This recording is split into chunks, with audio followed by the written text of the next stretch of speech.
Oh,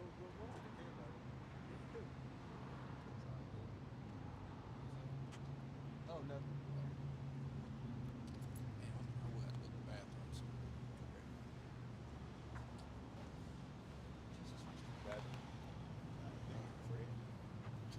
Came out of nowhere.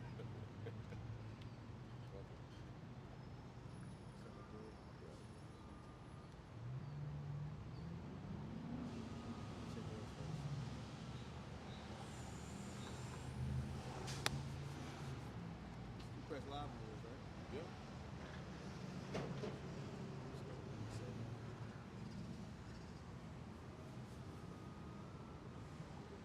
Say something? Yep. Shalom, shalom, shalom, shalom. Good. Can they hear me? Waiting to see.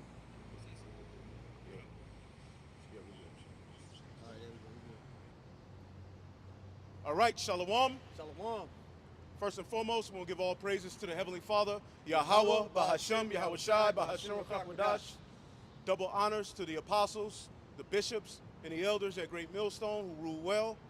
Peace and salutations unto the elect, you sincere, serious-minded brothers and sisters who are sincerely seeking Yahawah through the sacrifice made by his only begotten Son, Hamashiach Yahawashi, who the world ignorantly calls Jesus Christ, who is our mediator, the nation of Israel. All right, starting with the elect, our mediator, our high priest, all right, and our way back to the Father. And through his blood, the death, burial, and resurrection, because he did rise from the dead, okay, through his blood, we now have access, all right, to everlasting life, all right, which was promised, all right, from the the foundation of the earth, okay? And we are the Hebrew Israelites, the branch of Great Millstone here in Dallas, Texas, out here another week to push the glorious word of Yahawah Bashim Yahawashi and publish the good news, all right, to you Israelites, which primarily here on the Northwestern Hemisphere, you so-called blacks, Hispanics, and Native Americans, all right, but our people are scattered, all right? When you deal with this sign we have here, it's centered around a great awakening which would take place in the Valley of Dry Bones, all right, which ultimately on the Northwestern Hemisphere, okay, the Israelites will be in bulk, all right, because that's where ultimately the Lord would gather, okay, and ultimately the word would ultimately be pushed out, okay? But we also have people scattered throughout the four corners of the earth. Some of them are gonna come looking like the heathen that they're scattered amongst, okay? Some of them are gonna come from different cultures, all right? But the great awakening, which was prophesied of the remnant of the children of Israel, was gonna take place in the land of the north. So both Judah and Ephraim, or southern and northern kingdom, as we have been split since our King Solomon sinned, okay? Once King Solomon sinned, the last, all right, sovereign government that the Israelites had, okay, was when Solomon forwarded the throne of David for 40 years. Since then, we as a nation have been scattered, broken, and this is how we know that the people who are in a portion of the land claiming that they're the Jews aren't the people, because the next government that's going to be sovereign, all right, that's going to be established by the Israelites is going to be under who the world ignorantly calls Jesus Christ, the throne of David. Yep, and there's particular things that'll be happening right when the kingdom of heaven is established. Right. There's not going to be war anymore. Yep. Okay? There's not going to be people worshiping other gods. Nope. Everybody's going to serve one God. So there's a bunch of red flags with these people who are in the Holy Land. They fit the description in Ezekiel the 36th chapter. Right. Those who have appointed the land into their hands, into their possession. Right. You see? Right. So we're working a mighty work through our power, all right? It's not of us. This is all ordained of Yahawah through Yahawashi, and the angels are ultimately working on the minds of the elect and also working on the minds of the king, all right, to the kings of the earth to fulfill his prophecies, to fulfill his word, man. Yeah. Okay, and again, we come out here week in and week out to prophesy the downfall of Babylon the Great, all right, which is America in the Holy Scriptures, in the coming of a righteous kingdom, the throne of David under who the world ignorantly calls Jesus Christ, man. Okay, which is going to be a government rooted in righteousness, where the law, statutes, and commandments are going to what? Consume the earth. And this earth is ultimately going to be turned back into paradise, Eden. The earth is hell right now. It's a burden to live on earth right now. Why? Because of the wicked rulership. okay, under the rulership of Yahawah through Yahawashi and the 144,000 with the 12 disciples at the head of it, peace will come back on earth. Again, this earth was made to enjoy. Okay, it was Idan, paradise, pleasure, the manifold blessings within the earth. But now we live in a curse, as the scriptures say. The wicked would take root in the latter days, and it's a lesson for us. So let's get into the scriptures. Whatever you brothers got, I know we call for that. Whatever you know. I want to read this real quick just to back up the opening statement. It's Isaiah 59:19. All right, talking about the bulk of Israel is going to be here in the Americas. That's where the Lord had it, to where this truth comes out from what? The West. Right. Okay, this is Isaiah 59:19. So shall they fear the name of the Lord from the west, and his glory from the rising of the sun. Right, and sometimes it's known as the land of the north. Sometimes it's known as the west. The north, this is the northwestern hemisphere, where ultimately Judah and Ephraim would have a reunion. And it was all set up through the spirit, because it was through suffering, it was through bondage. It was through the northern kingdom were already over here, all right, and then the Lord sent the so-called white man in the form of Christopher Columbus and his cohorts, his contemporaries, and what did they do? All right, fulfilled prophecy through rape, robbing, murdering. You had some of Judah over here as well, and the other tribes, but ultimately primarily with the northern kingdom. So what the Lord did was, after 70 AD, the Lord allowed the Israelites to settle in certain parts of Europe, okay, all over the world, man. And primarily they fled into North, Central, and South America, Salakia, West Africa, North Africa, South Africa, and settled there. And from West Africa, which was called Negro land at one point, Yes, it was. all right, which ultimately you had the kingdom of Iuda, which is Judah, Port Judah, all right, the Jews were there, and the Lord, through what? The sub-Saharan slave trade, the transatlantic slave trade, had Judah, Benjamin, and Levi brought over here so the tribes can all meet up. And some of us went to high school together, some of us grew up together, but we never knew why the Lord had us so tight-knit like that. Yeah. But now the understanding is coming through this word. Oh, We're family. The tribes have reunited, and the only place where the tribes are going to come together is through the truth. That's it. Other than that, they're going to be divided over who made rap music first, who cooked the better food. You dark skinned, so you ugly. Okay, y'all ain't on, the Judah vexes Ephraim. Yeah. Ephraim envies Judah. So when people look at this sign, this is just a conversation starter. Yep. If we put every nation that the Israelites were scattered into, we would have to put every nation on the sign. Right. That wouldn't help anybody. Right. These people are under the spotlight. Whether people take heed to it or not, everybody mimics what these people do and pays attention to what these people do. Yep. All right, so this is the conversation starter to open that mind up and say, okay, hey, who are these people? And no matter what the so-called white man does, he always brings them up. They're always mentioned. Yeah. They're always at the forefront of some type of persecution. Even when the Jizab came out, I gotta get first. Bill and Melinda, all right, said what? The blacks, Hispanics, and Native Americans, in that order, have to get it first. It was almost like they was mocking us a little bit when they said it, because they said it the same way we say it. Yeah, I was like, wait a minute, what? So the tribes, Judah and Edom, because a lot of people are under the conclusion or under the delusion that the northern kingdom is in Africa. None of them are over here in America. Well, somebody get Jeremiah, the third chapter, started around 15. You stay where you at. Okay. Jeremiah, the third chapter, started at like 15 or 16, real quick. I believe that's what it said. Yep, that's it. Start at 15, and then we'll read down. Jeremiah chapter 3, verse 15. Right. And I will give you pastors according to my heart. Right, pastors, according to his mind. The Lord said, I'm going to send you pastors according to his mind. He's going to send you pastors according to how he thinks. And your thoughts are not his thoughts. So the average people who are going to really take heed to the prophets, you got to be of the elect. Because it's according to the mind of the Lord. The average person don't have the mind of the Lord. They're not interested. Go ahead. It says, and I will give you pastors according to mine heart, which shall feed you with knowledge and understanding. Mm-hmm. And it shall come to pass, when ye be multiplied and increased in the land, Mm-hmm. in those days, saith the Lord, Mm-hmm. they shall say no more, the ark of the covenant of the ark of the covenant of the Lord, neither shall they come to mind. Right, because it was, now you got Esau talking about, Esau's all over the place. He just pops up saying, we know where the Ark of the Covenant is at. Man. And in the Apocrypha, it tells you it was hidden. You devils, I believe Jeremiah hid it. And ultimately, in the kingdom, we're not going to need it. Because the Ark of the Covenant all symbolize Yahawashi. If we're with him, why do we need the Ark of the Covenant? Why would we need a temple that's ultimately the only place on earth where the Lord dwells as the tabernacle and the temple represented? We're not going to need that anymore.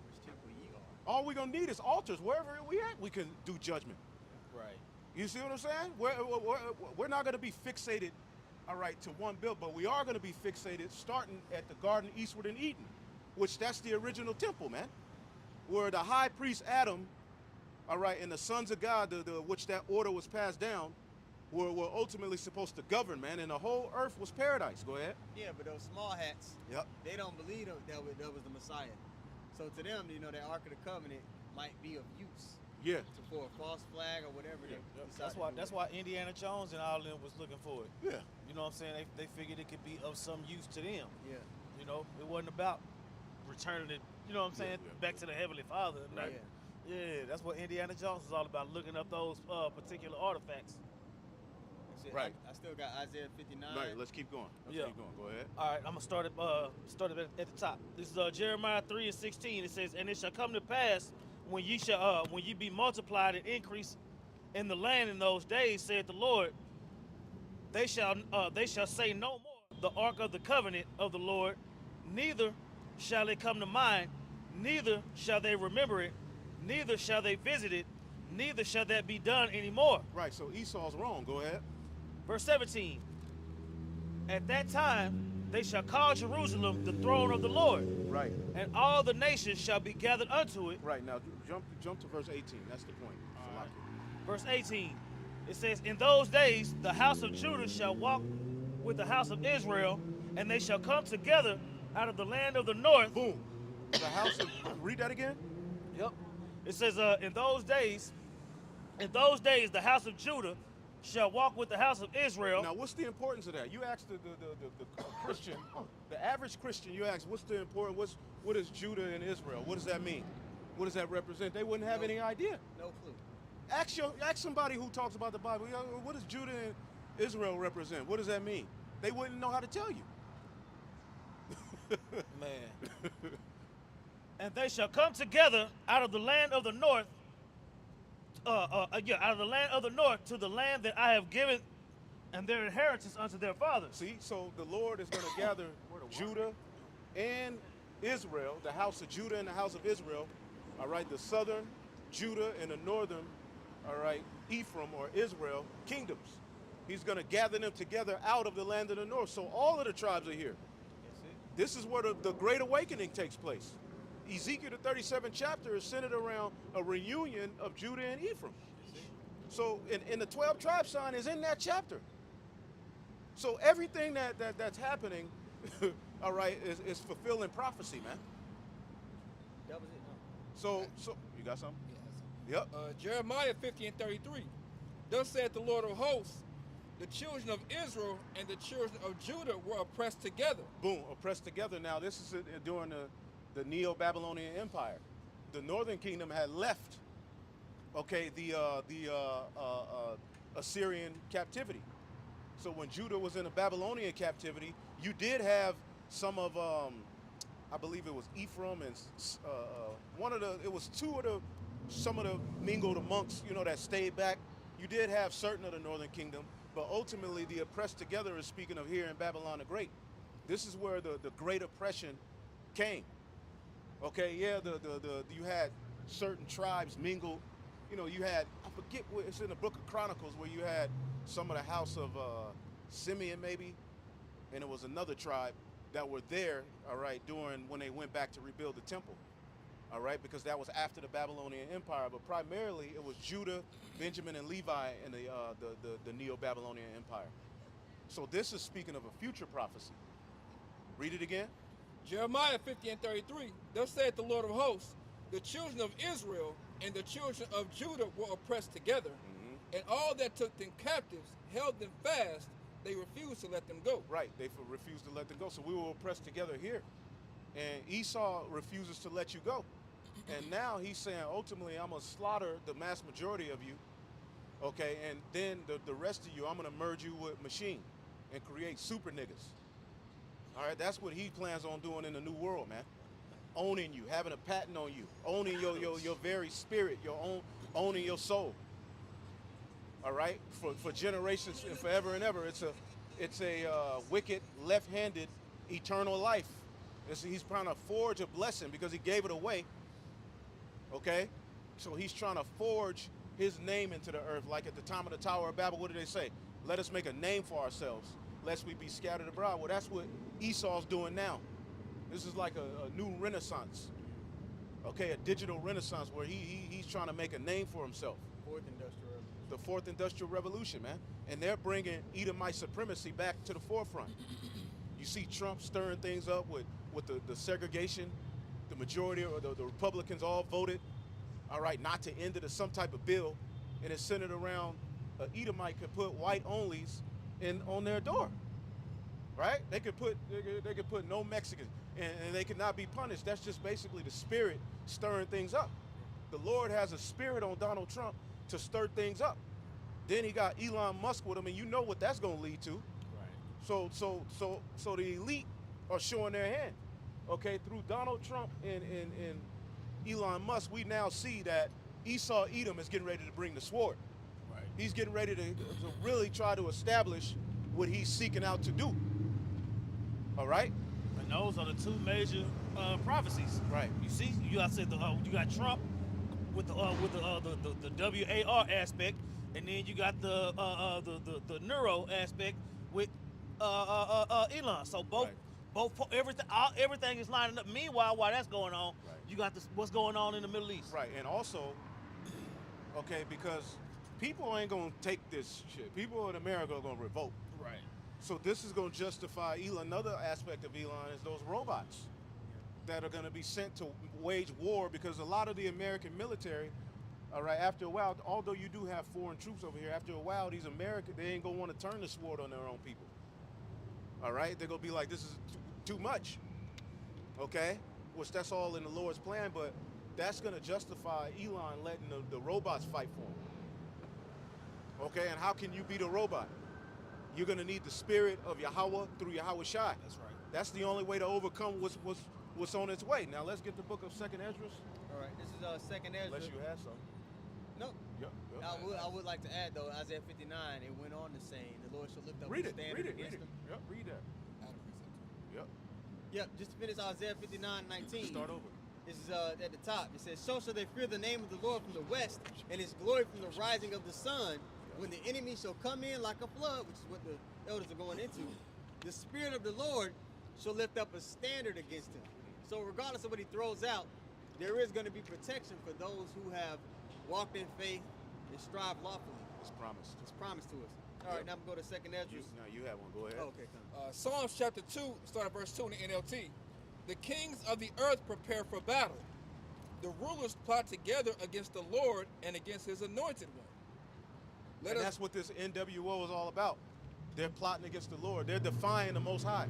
What do you think shooting rockets in the sky is all about? They're basically making war with God. That's in their mind. They're defying the Most High. They're talking about we're going to go to Mars. The Lord made the earth to be inhabited. All of the other planets, all right, in its time, all right, we'll be able to explore that. But right now, the Lord has fixated us to the earth. How the hell you going to go to Mars? Right. And what do you plan on doing in Mars? And they're serious. This is a real talking point when you deal with Elon Musk and these devils. They're really talking about the ability to travel out of space. And you never went to the moon. Okay, now you do have the ability to go so far. The Lord has blessed you, but you haven't been to the moon, and you're not going to Mars. Embellishment. What's wrong with you? Lying. Here it is. The earth needs to be fixed. So why are you trying to go to Mars? Why is that a talking point? Nigga, fix the earth. You have the monetary means and the control to do it. But he won't do it because why? He's the devil. He's the child of Satan. And we're not here to pity pat with Satan.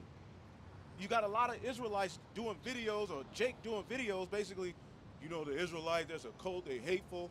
Meanwhile, look at the earth. Look at, there's a chemtrail flying over your head. The food you eating is poison. Your woman is defiled. You defiled.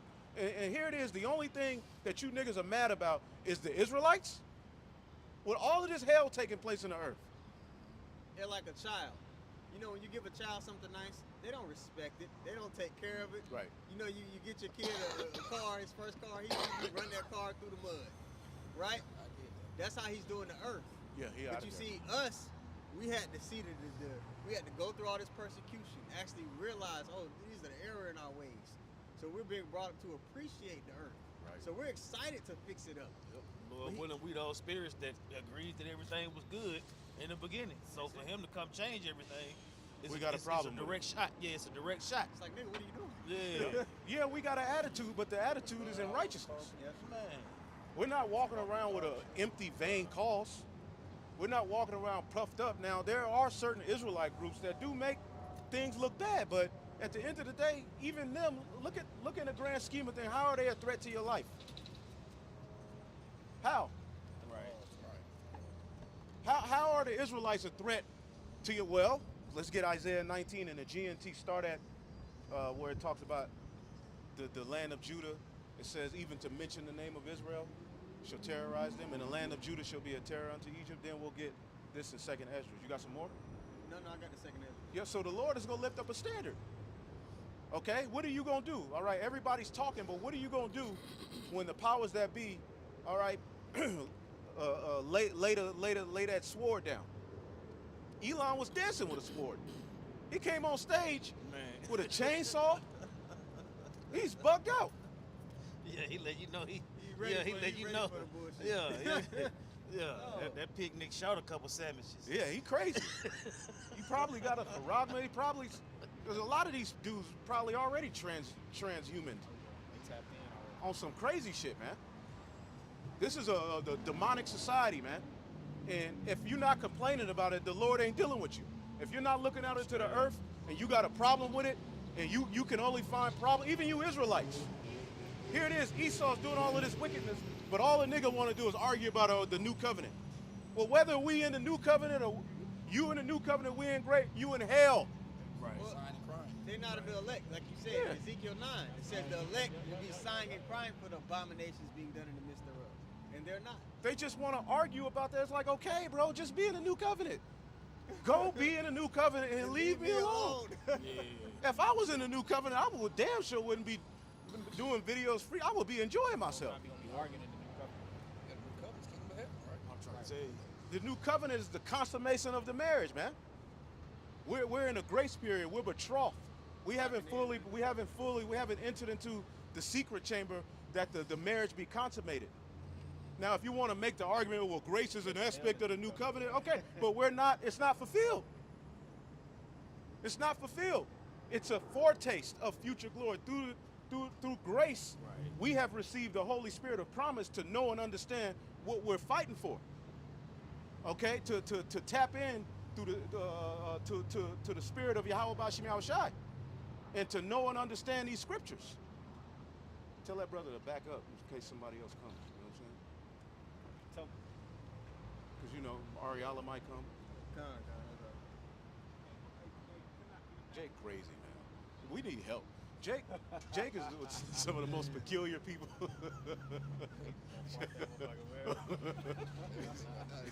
Not even one of them little buggies could get this. Yeah, just back over. He might not have no camera. Oh boy. Damn. Further back, bro. Oh man. Maybe we should have went to the camp house.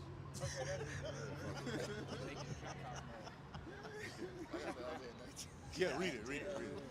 Isaiah chapter 19, I'll start at verse 16.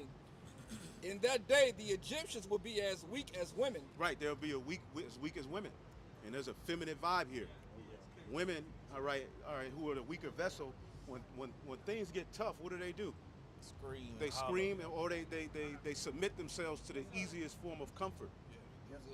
You see what I'm saying? The integrity is out of the door. A woman She's going, you know, and that's the spirit of these people. That's why you're ready for the taking. But the Lord has put a rebellious spirit here in America. Okay, Americans have been able to enjoy, okay, an aspect of life that people in certain parts of the earth haven't. The freedom to do as thou wilt. You don't have the freedom to do as thou wilt in certain Eastern countries. There's order.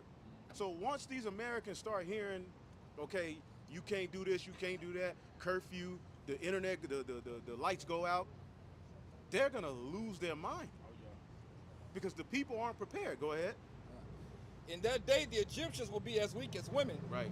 They will cower in fear beneath the upraised fist of Yahawah Bashim Yahawashi of heaven's armies. Right, and ultimately that's the elect, man. Okay, the upraised fist represents Yahawashi, but he sent down the Holy Spirit. The right hand has ultimately sent down the Holy Spirit, and now people are hearing the prophecies. They're feeling that the morale is low. People are worried. Okay, people are all jacked up because prophecy is coming to pass.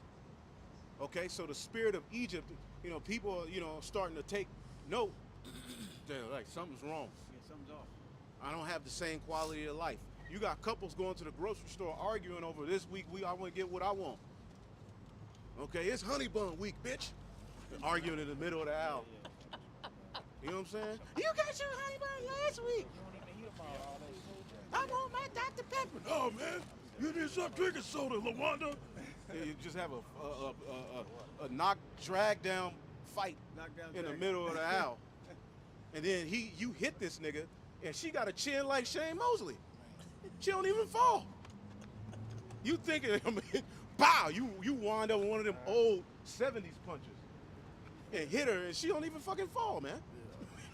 That's because Satan is with them. Them GMOs in her got she like a super soldier. Them paradise, yeah, these Parasites. Parasites got people going. It's taking over the host. So you people are through here in America, man. And when it goes down, man, oh my goodness, we can't wait. Because all idle words are going to be made. The Lord is going to deal with you. And the Lord always has a way of we knowing when people get jacked up that came against us. It always comes to us. So you got to imagine, let's say that everything's shut down. The Lord can make a screen appear before you, right? And you seeing judgments of certain people. All right, an angel come and touch your stomach. You get full for a whole nother month. Man. Or a whole nother, because another miracle gonna happen. So you full for the next 5 days. And you like, damn, but then he's showing you judgments. And you like, wow. People who came against you, man. The lemur, right? Go ahead. Verse 17, I'll read 16 again. In that day, the Egyptians will be as weak as women. They will He cower. show you a screen and a nigga from IUIC's running from a big, large pit bull with his eyes glowing. Trip over his fringes. Trip over his fringes. Oh, Just shit, a y'all big, crazy. different, because the scriptures talk about it's gonna be new creatures, all right? And he gonna be yelling, rapists, right? A beast, like a man that's them Egyptian gods. He got a hawk head, a human body, big ass feet, Man, okay, with an attitude. And his goal is to destroy wicked people in the 2/3. He gonna work for us. Yeah. The scriptures say the beasts of the field are gonna be in league with us. Job. That's in the book of Job. Everything is gonna work in our favor. The stones of the field. So what does that even mean? Those particular stones. Yeah, they offer the vibration. They charge things. Yep. You can there's electricity in the ground. Yes. Tesla was he was the one who really kind of tapped into that, in this age.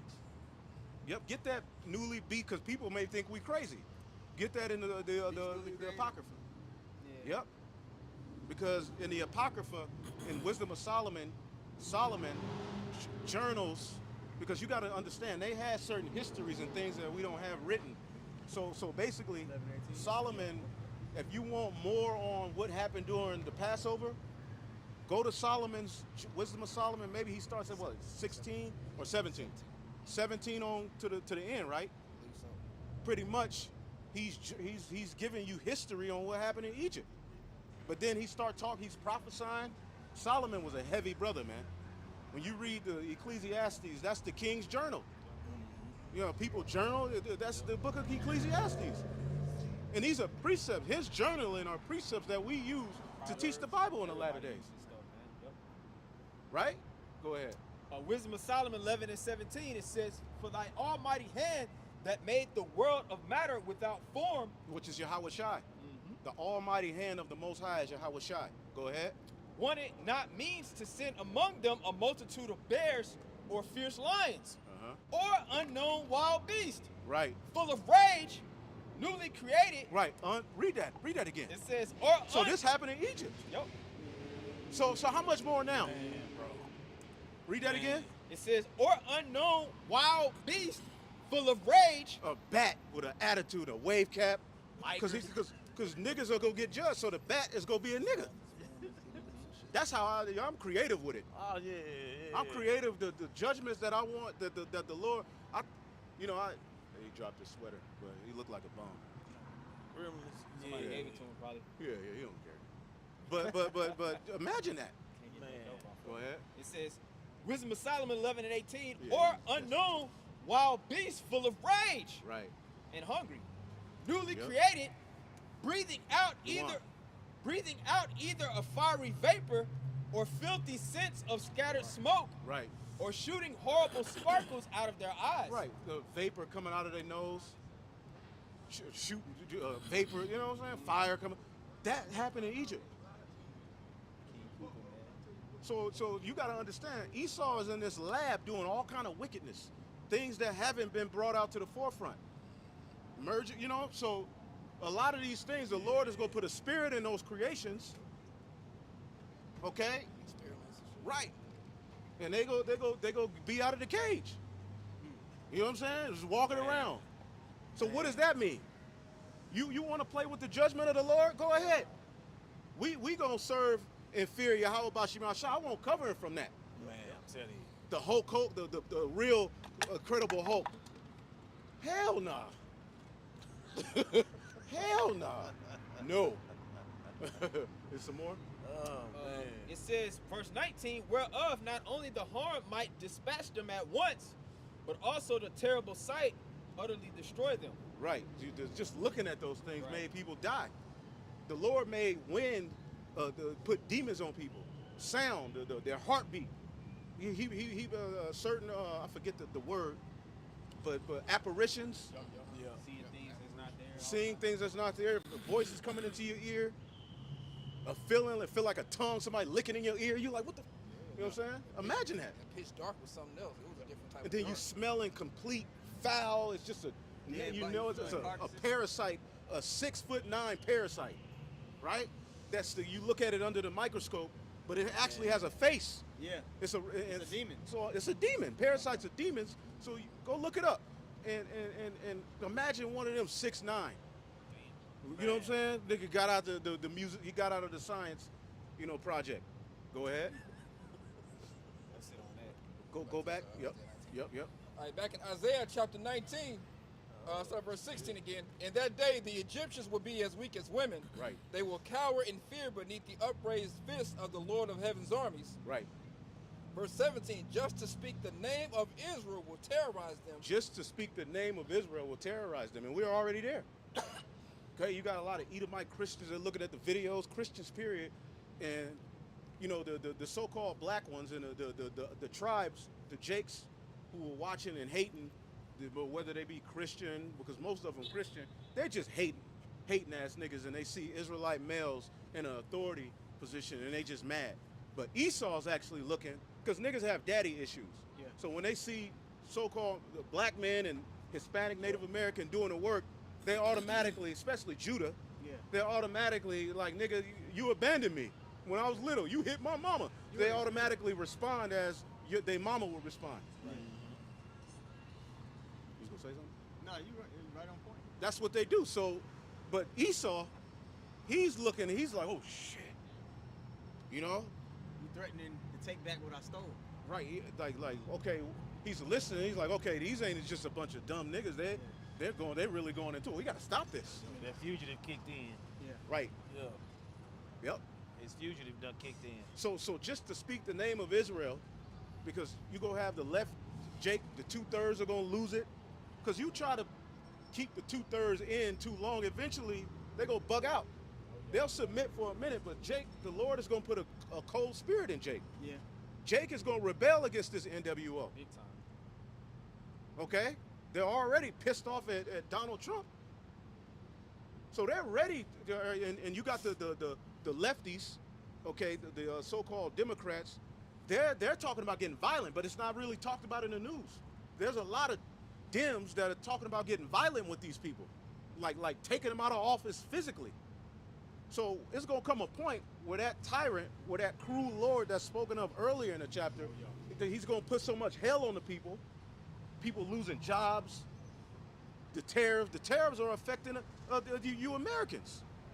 Now the overall plan, if you look at some of it, yeah, it may make sense, the overall plan, but the immediate solution is not in your favor. This is what he's talking about is going to work down the line, and it's only going to benefit the elite and the people who own the corporations, all right, who are at the forefront of trade. That's not you Israelites. The working class is going to continue to spiral down and lose. So what's going to happen? Every hand of the wicked is going to come upon him. When he is about to fill his belly, the Lord is going to put a cold spirit on all of the people on earth, these truthers, all right, like the nations conspire, call for an uprising. People like him are going to lose it. He can't do videos. He's going to lose his mind. Yeah. Now, we know, according to the scriptures, there's going to come a point when we ain't doing video, but a guy like him, he's going to lose it. Right. Ain't no like button to smash. He go get a Molotov top cocktail and shit, go to war, and get blew the fuck. Hey, but those truthers are going to be a shield for the elect, because they're going to go out there and fight. And ultimately, Esau's going to have to deal with them, but the Lord is just going to work his work with us during that time. Yeah. Go ahead. Just to speak the name of Israel will terrorize them. Right. For the Lord of heaven's armies has laid out his plans against them. See? Go ahead. Us bringing this out, it's like a criminal running across a witness. Yeah. He's like, oh shit, he knows what I did. I'm gonna be brought up on these charges. So what do criminals do when they run across a witness? Oh man. They get rid of them. That's why it's gonna come in like a flood, man. Yep. And that's how you know the Lord is involved, because they haven't done it yet. Right. In the grand scheme of things, if he had the ability, he would press a button right now. We'd all just drop like the cartoon. Man. But he can't do it, because ultimately he knows we have a power dealing with us. So he has to accuse us first. He can't just run in on Israel like that. He has to make himself believe we're guilty through his pseudo signs and all of that, and then, justify judging us, man. That's right. Also, you gotta realize Esau has access to things that we don't have access to. Yeah. He knows that he's trying to do particular things, and supernatural things have stopped him from doing it. Yep. So he's like, damn, I have to go about this carefully. Because the same way we know the scriptures and what's prophesied to happen, he been paying attention too to the prophecies. So he knows, like, damn, as soon as I go to make this play on them, Scripture, the king of Babylon. in return, the Lord's going to send judgment upon me. You know what happened in the Exodus out of Egypt to Pharaoh and his army? Yeah, they know what happened to the Egyptians in old time. Yep. So they're being very strategic and careful because they know we're not really equipped to do this fight, but eventually we're going to have to go through with it anyway. Yep. Right. Read this real quick. Jeremiah 50 and 43. It's Jeremiah 50 and 43. The king of Babylon had heard the report of them, and his hands waxed feeble. Anguish took hold of him, and pains of a woman in travail. So the king of Babylon is Esau. Okay, and when you read the book of Jeremiah 50 and 51, that was a letter Jeremiah wrote to the captives at Babylon. Okay, and when Sariah, along with King Zedekiah, went to pay tribute to King Nebuchadnezzar, Jeremiah said, take this letter. So that letter is written in Jeremiah 50 and 51. I believe some of 49 as well. And when he took the letter to them to read it to them, it was a whole ritual. He said, do this, cast this into the sea, because this really represented end time prophecy. Okay? The judgment that it was talking about wasn't associated with the Babylonian captivity we were in at that time. Now, it was written to the captives at Babylon, but spiritually, we're the captives at Babylon that this letter was written to.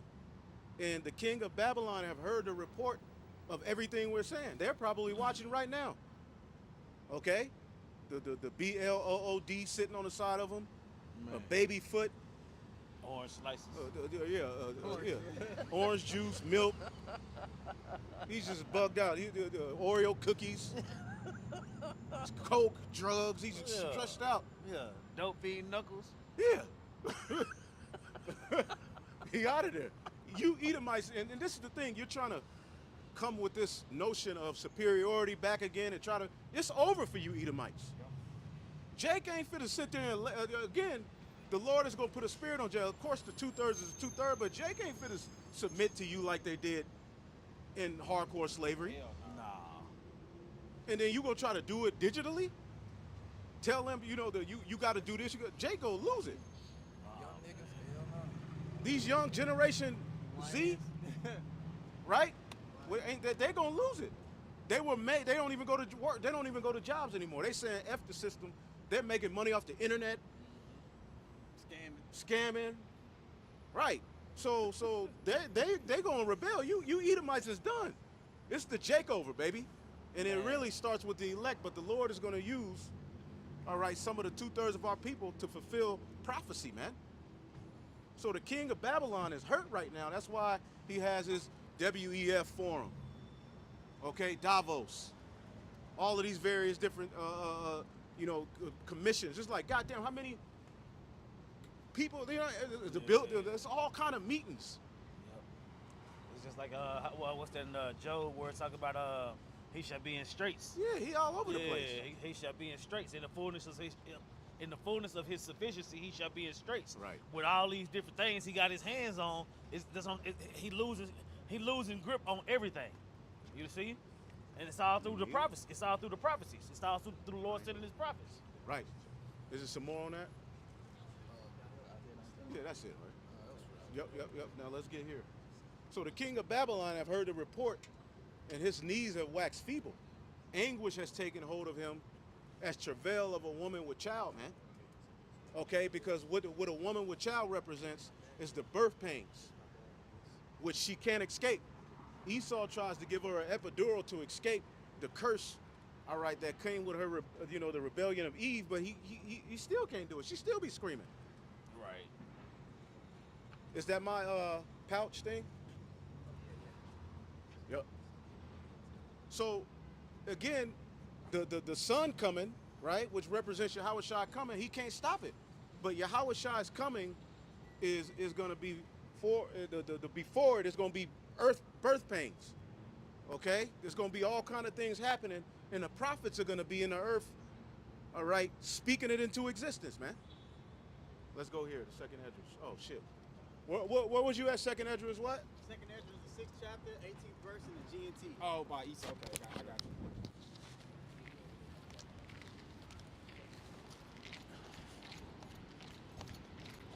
The water's a pond. I got you.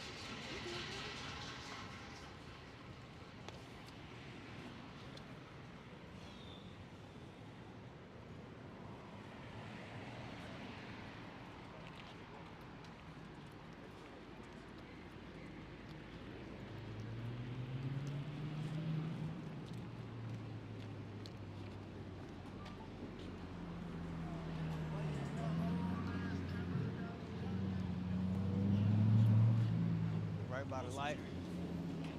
Got you the water, brother. All right. What y'all was going into over there? Shoot, Babylon? Yeah. They going to over there?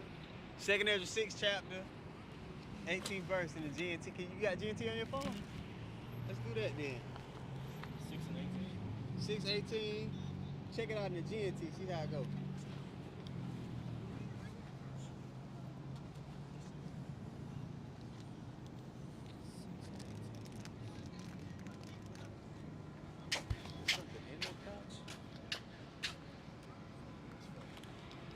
Check it out. Check me out.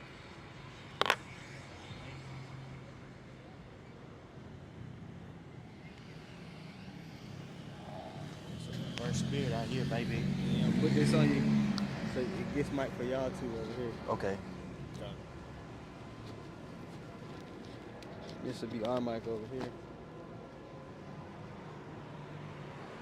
All right.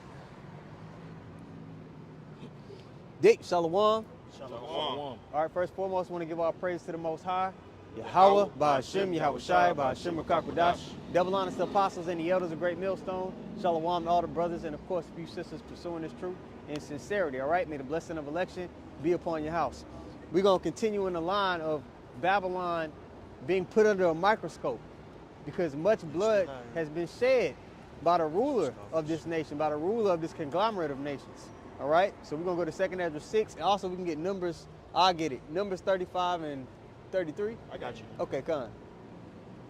This is 2nd Ezra chapter 6, verse 18 in the GNT.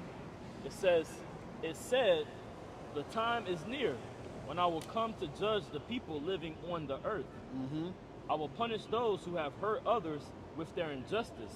And now you go to Sirach 10 and 8. It talks about a man who's gained everything by injuries, riches, by deceit, okay?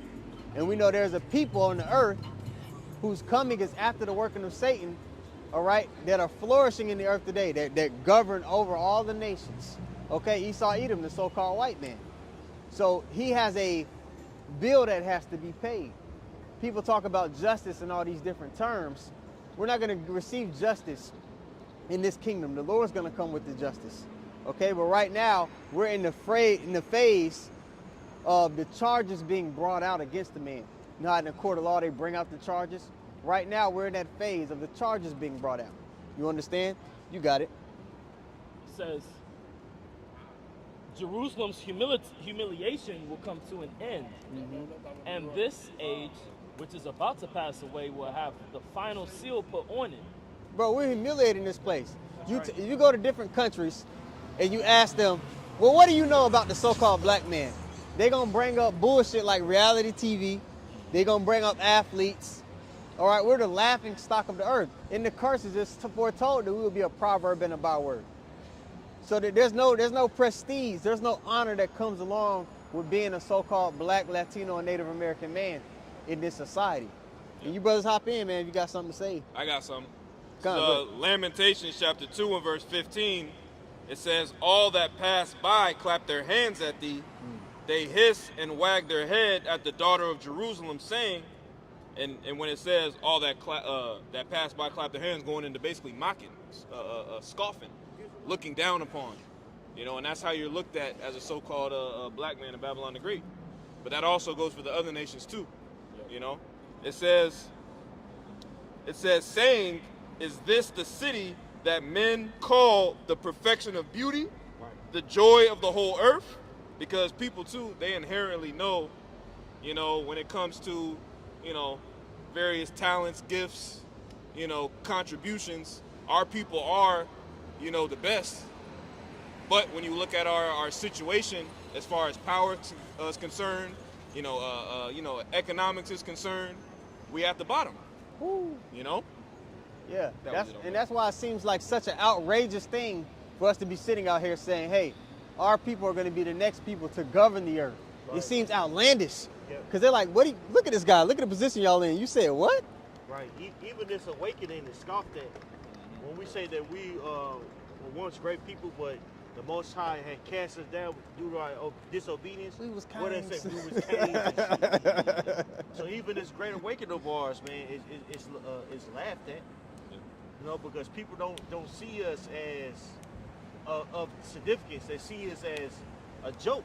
We're like the jesters of the society. Right. Come on. This is Baruch chapter 3, verse 10. It says, how happeneth it, Israel, that thou art in thine enemy's land, that thou art waxen old in a strange country, that thou art defiled with the dead, that thou art counted with them that go down to the grave. Right. Defiled with the dead. In our culture, if you were to touch a dead body, Unclean. that will make you unclean. You have to separate yourself. Well, as a nation, we are deemed as unclean by these various nations, man. When you go to different stores, you know, people tense up. When you walk by a car, then they have people in it. What do? They lock the cars. You in the elevator, the lady clutch her purse. Right. You go to a nice apartment complex, a luxurious apartment complex in downtown. You know, they'll get to the to the furthest corner, and they'll ask you if you're supposed to be there. You need any help? You need help with something? You need directions, nigga. I'm You ain't okay. supposed to be here.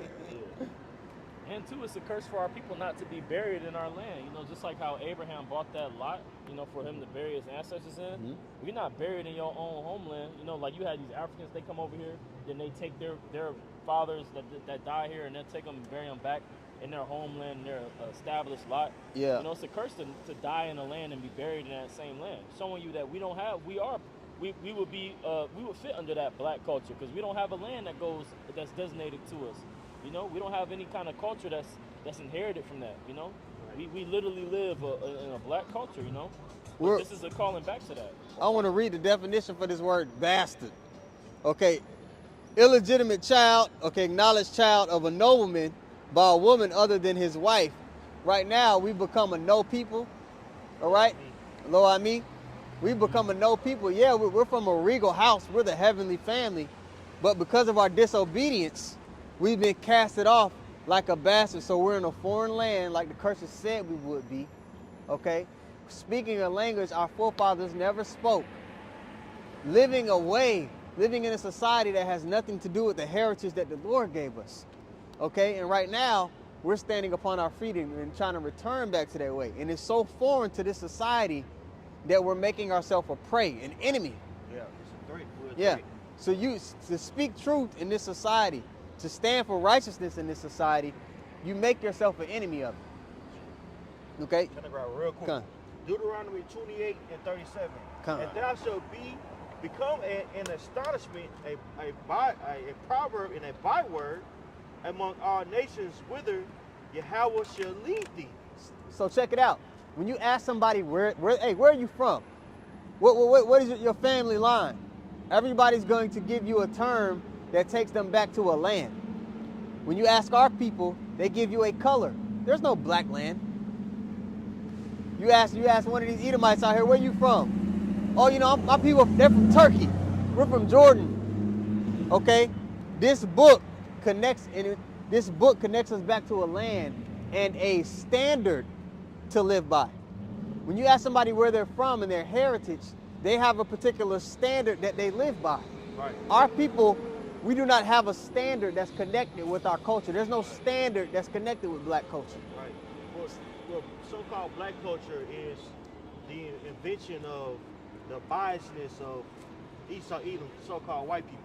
So all the biasness that they seen us have, Yeah. they said that that's just your culture. We're over-sexualized, we're violent, we're lazy. Yeah. He formed into all these various stereotypes and said this is your culture. Via media. Yeah. Yeah, I think one of the first films that was made was The Birth of the Nation. Yep. And in The Birth of the Nation, what was going on? Well, you had Jake that just got out of slavery, they being all lazy, they were trying to rape white women. Yeah. Savages. Savages, basically. When the exact opposite was going on. Yeah. After slavery, man, Jake, you can't say that we weren't trying to start our own. We had our own cities. We had our own Hospital, schools, schools. enterprises. What happened to Tulsa, Oklahoma? That wasn't just one thing. That wasn't just one city, I should say. Yeah, Lake Vernier, when they drowned Jake out. Ocoee in Orlando. Ocoee, Orlando. The Hill District in Pittsburgh. Right. These city is a whole section of Detroit. That was, Rosewood, yeah, come on, man. Chicago. Every part of the country. Yeah, where they seen, after the Civil War, they seen Jake, Judah in particular, as a threat because Jake was industrious. Thriving. Remember, if I might add upon, remember, who did all the jobs during slavery? Who was the plumbers, the carpenters, and all? It was Jake. So when we got out of it, all those services that they were used to having, they had to go spend money in the blacks' business. They had to go spend money in the black towns to get those same services, which was making those so-called black towns boom economically. Right. So they had to bomb them because most of the wealth was being transferred to the people that had the skills. Right. Okay, and I want immigrants coming in. On top of that, so it was a lot of competition. Esau Edom, he resorted back to his to the sword. Like we gotta kill these niggas. What they doing now? Same thing. Right now, Esau Edom is disenfranchised. There's a huge amount of a young, able so-called white men that aren't working. They're lazy, Unemployed. They don't want to work. Yeah. So here comes Trump coming around, and he's feeding off of the biasness of Esau even saying, we're going to make this place great again. And doing what? Dismantling certain legislation that helped Jake get above so-called, well, not so-called racism. These various DOI laws that says, hey, we're going to give you a grant, you know, if you're a so-called black man with a business. Now they're saying we're going to take that out. Why is that? Because they're trying to even the playing field, man. He's coming back to his blessing. Yeah. But nevertheless, going back to the main topic, he's doing these things off of his hatred, right? And he's forwarding the ideology of you guys are lazy. DEI, all this stuff, all that has to do with the fact that you're lazy and you don't want to work. Well, and that's bullshit. Yeah, that's a good one too. And Ezekiel 35:5. And that's bullshit. Esau puts this narrative about the Israelites out there as a masking for his perpetual hatred. Yeah. You understand? What's up, Ox? All right, brother. All right, Shalom. He Ox. Jake learning. Jake, you know. I just hope he said. Hope he. The Muslims say that too, huh? But they say Aki. Okay. They say Aki Amasa. I don't know what we don't, you know, shit. Yeah. Jake don't know. Akiyum. When you put the yum on the end of a word, that makes it, all right, plural. Okay? So if you were speaking to one brother, you would say Ak, that's brother. Akiyum is brothers. Right. A brother came on the comment, I don't know, a guy came on the comment board on one of my videos yesterday. He said, the water for the video, Malakim. I'm like, damn, I'm one person. You know what I mean? But Jake, you know, everybody, we learning. Yeah, we all learning. You know. And you're like, where they going to learn the Hebrew at? They're not in the camp. Right. For somebody to teach them, hey, this is the Hebrew. This is how our language goes. Well, it's a free for all now, man. Yeah, you go damn tangent. But yeah. That's an example right there. I seen servants walking on horses. Yeah. You know, man, we in the lowland. They on the hill. You know, establishment of Esau's rulership, man. Horses represent power. Right. Now you have a car, you have horsepower. So in the scriptures, when it said that I see servants sitting upon horses, all right, and kings walking as servants upon the earth, it was going to show you that the hierarchy or the order of things will be flipped upside down. Right. Hey, can I get this definition of byword, brother? Let's do it. The word definition of byword, I just simply Googled it. It's a person or thing cited as a notorious and outstanding example or embodiment of something. Ooh. So with black culture, what do we embody? We embody basically subhumans. Evil, degeneracy, and let me say this. Black culture, when you look at it, a lot of the rhetoric that goes on in black culture is synonymous if you were to overlay it with Satanism. Right. Like the doest thou wilt vibration that goes into Satanism, if you lay it over black culture, it all lines up. A lot of the things they do, how they move, how they think, it's Satanism, but it's dressed up to you so it's palatable. A lot of the people in the church, man, they don't realize they have a bunch of satanic rhetoric in their head. They don't realize that their rubric or their outline for how you should move in the earth lines up with Satanism. Yep. You see? Yep. You want to say what? Go ahead. Noah. Who ain't descended from Noah? So you got Noah, and Noah had 3 sons, Shem, Ham, and Japheth. We descend from Shem. The one. Shem. So the Lord tracks a lineage when you go through the scriptures of the people that he gave the promises to, the people that he has a personal relationship with. In the world, they try to say we're from Ham because Africans are dark-skinned, all right? But we're not descended from Ham.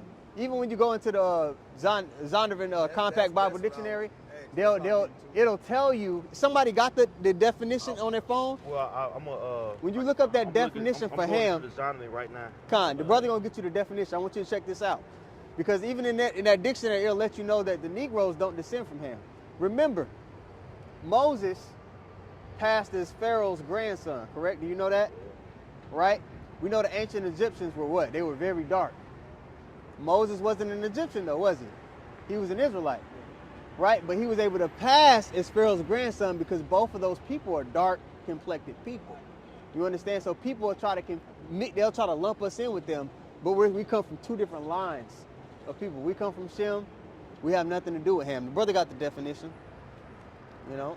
I'm sorry, I'm looking for it right now, brother. I don't know if I can get online. You got it on? Yep. Go ahead. He It has it for you. says, according to the Zondervan Bible Dictionary, it says Ham, the youngest son of Noah, born probably about 96 years before the flood, and one of the 8 persons to live through the flood. He became the progenitor of the dark races, not the Negroes. That's the point right there. What verse that is? No, that's the that's- definition for Ham. Right. Oh, that's the definition for him. For definition for Ham, it lets you know that the Negroes have nothing to do with Ham. Two different races of people. You got people in India that are darker than us. Right. All right. At the end of the day, we going into our family history, but it has nothing to do with skin Color. complexion. Right. That's where a lot of people get mixed up. It's a bloodline. So the way the lineage works, check this out. You know who Blake Griffin is? Right, the dude, right? He has a son that looks like a straight up white boy. But the way the Lord discerns, get Numbers 1 and 18. The way the Lord discerns lineage is that you are what your father is, right? Now I'm gonna give you an analogy here. If I had some orange seeds and I planted some orange seeds here in Texas and in China and in Russia, when those trees grow and they bear fruit, what are all those fruit gonna be? Oranges. The woman represents the land, but what you are is attached to the seed. Right. All right, so you have somebody like Blake Griffin's son who doesn't look like us, but Blake Griffin, his dad is a Haitian, darker than you. So that little boy, that grandson, he's still Haitian, even though physically he don't look like it, but the spirit in him goes back to the tribe of Levi, which would be the Haitians. You understand? So that's why you'll run across somebody every now and then that don't look like us, and you'll be like, damn, Man, he cool as hell. he cool as hell. Like, I invite him to the cookout. You have people that may not look like us, but they are us. Right. On the reverse, you got people that look like us, and you be like, man, something ain't right about this nigga. Something off about him. I can't put my finger on it, but his spirit off. It's vice versa. So the way we gotta discern who a person is whether they understand the fullness of the gospel. Because the Lord said only the chosen children, all right, are gonna understand the fullness of the gospel. So that's how we discern who's who. Right. You Also, know. if I can say real quick, it's not a black thing, because all the tribes, if we had a chart, you would see all the tribes don't consist of so-called black people. Yeah. It consists of Negro, Latino, and Native American. Yeah. See, our forefather Jacob, he had 4 wives, right? So he had children with all those wives. We didn't all have the same complexion. We had different features and things about us. So the Lord had it set up to where the so-called Latinos and Native Americans, they were already over here. You say he had 4 wives? Yep. So Jacob had Christians 4 can have wives. 4 wives? Go to, what is it, Exodus 20. Christians can have multiple wives? In our culture, it's not a sin to have more than one wife. We're going to get you the law on having more than one wife. Is it Exodus 21 and 10? What's that? It's 20 and 10. If he take him another wife, I'll get it. He said Yep. he Exodus said the 21 man and 10. had 4 wives. Let's read it to you. We're going to read you out the scriptures. Don't believe me. I'm listening. Let's read This is it. Exodus 21 and 10. So you're going to find laws because we're a nation of people, and a nation of people needs laws to govern them, right? Right. This is the law on how you deal when a man takes on another wife. Go ahead. It says, if he take another wife, Another, in addition to the one he already had. Go ahead. it says, her food, her raiment, and her duty of marriage shall he not diminish. So you still had to, you couldn't just not take care of your first wife and just do her bad. And that's what a lot of women in this society, they have the fear, like if he get another woman, he ain't gonna be thinking about me. Our law forbids that. Or they just use their sex as a way to control him. Right, 'Cause so it's Western culture, you know what I'm saying? In our culture, in Eastern culture, it's vastly different. The man had to say so. Yeah. It wasn't about necessarily what the woman and her opinion. If the man was the ruler of the house. Now it's different. It's different. Now it's a matriarchy here. Yeah. It's all about Big Mama. yeah. Bob ain't even let women talk in church. You know what I'm saying? Yeah. He got women preaching. It's an order. The scriptures say if the woman gonna learn, she's supposed to learn from her husband at home. Right. Now I want you to read that again, and I want you to, I'm gonna put something in your mind just so you can think about it. Read that again one more time. Exodus 21 and 10, it says, if he take him another wife, her food, her raiment, her duty of marriage shall he not diminish. Read it all the way through. Verse 11, And if he do not these three unto her, then shall she go out free without money. So check this out. Men had to go out there and be of substance. They had to be able to set up infrastructure for their family. Now, when a man has responsibilities, he has to move a certain way. He has to acquire particular skills. He has to think a certain way. He has to, like, I got responsibilities. I got shit I got to do. See, in the scriptures, we're held to a standard. So if you was going to multiply wives, it was because you were able, one, and then you were a man that was equipped to do so.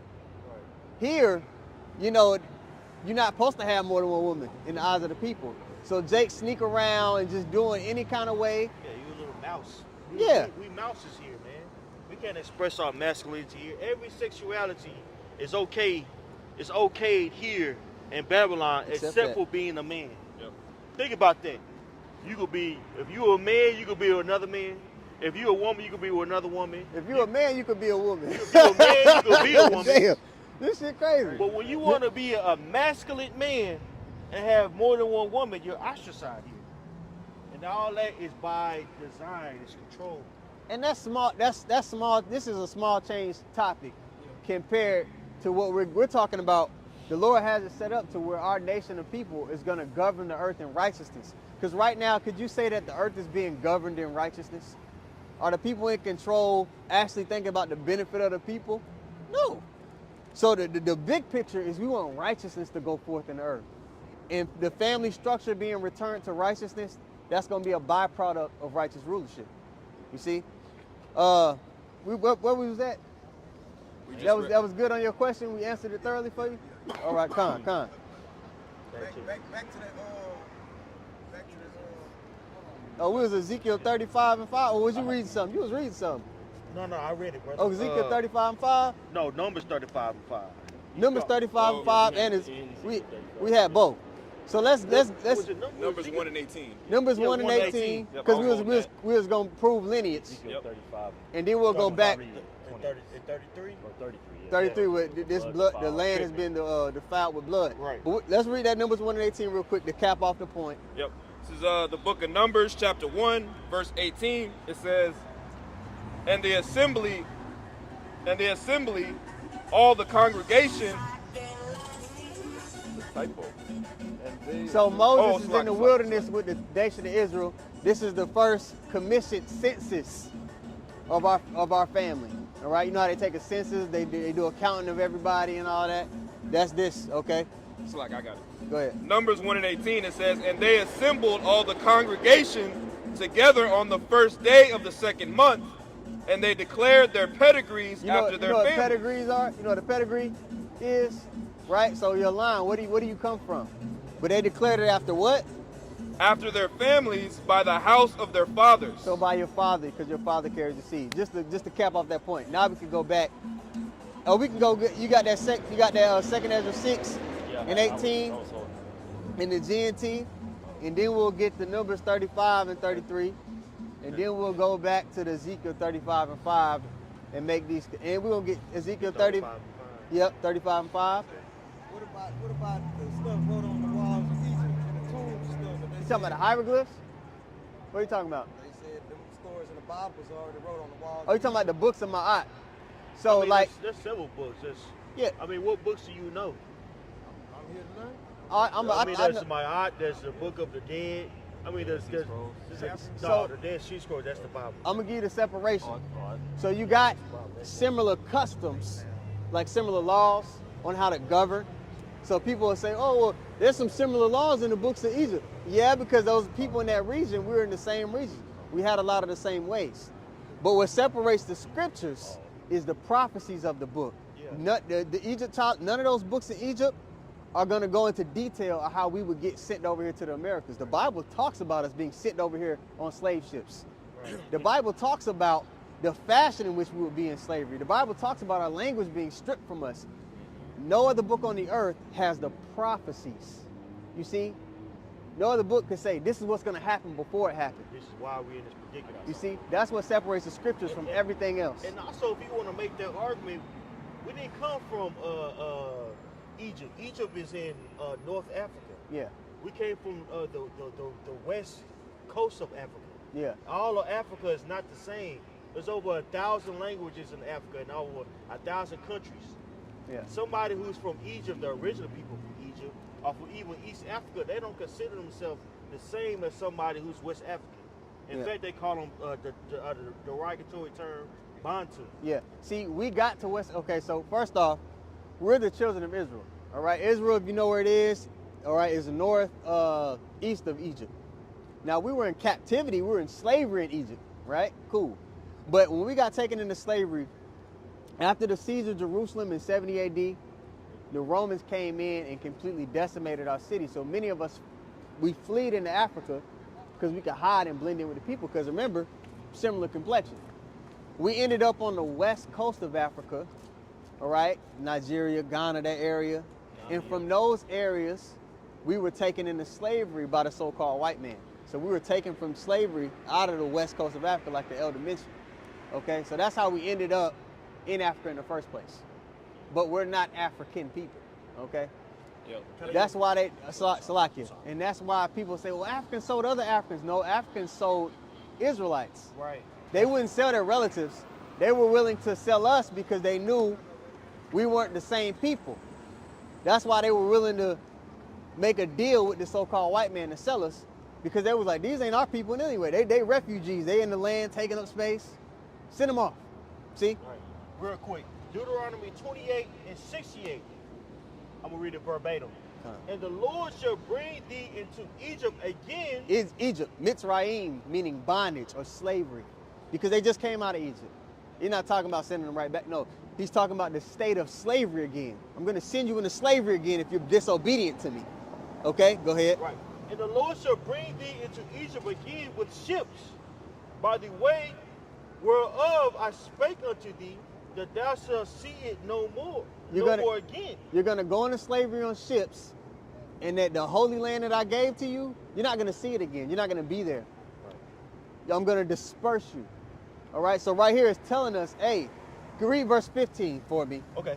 And so he can get the context. So in Deuteronomy the 20th chapter, the Lord gave us an ultimatum. He said, hey, y'all gonna be like my wife. I'm gonna make sure y'all good. All these blessings gonna come upon you if you listen to me. But in verse 15, he says, if you be disobedient, I'm gonna have all these curses come upon you. So that whole chapter lists off the curses, like the father being taken out of the home, the man and the woman butting heads. It goes into a lot of that. But that last curse is what the brothers reading us getting is sitting in the slavery on ships. But here you go. Deuteronomy 28 verse 15.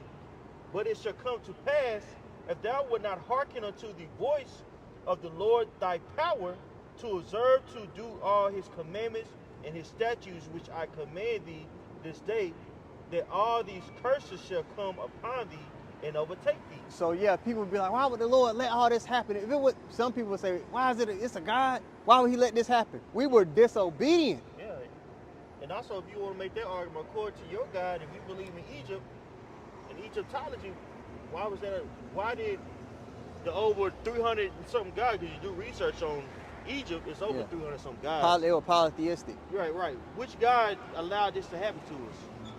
And what ancient book or hieroglyph can explain why we're in this predicament? Yeah, the Bible does that, and that's what we're reading to you. You see? So when you're in your father's house, you got to follow your father's rules.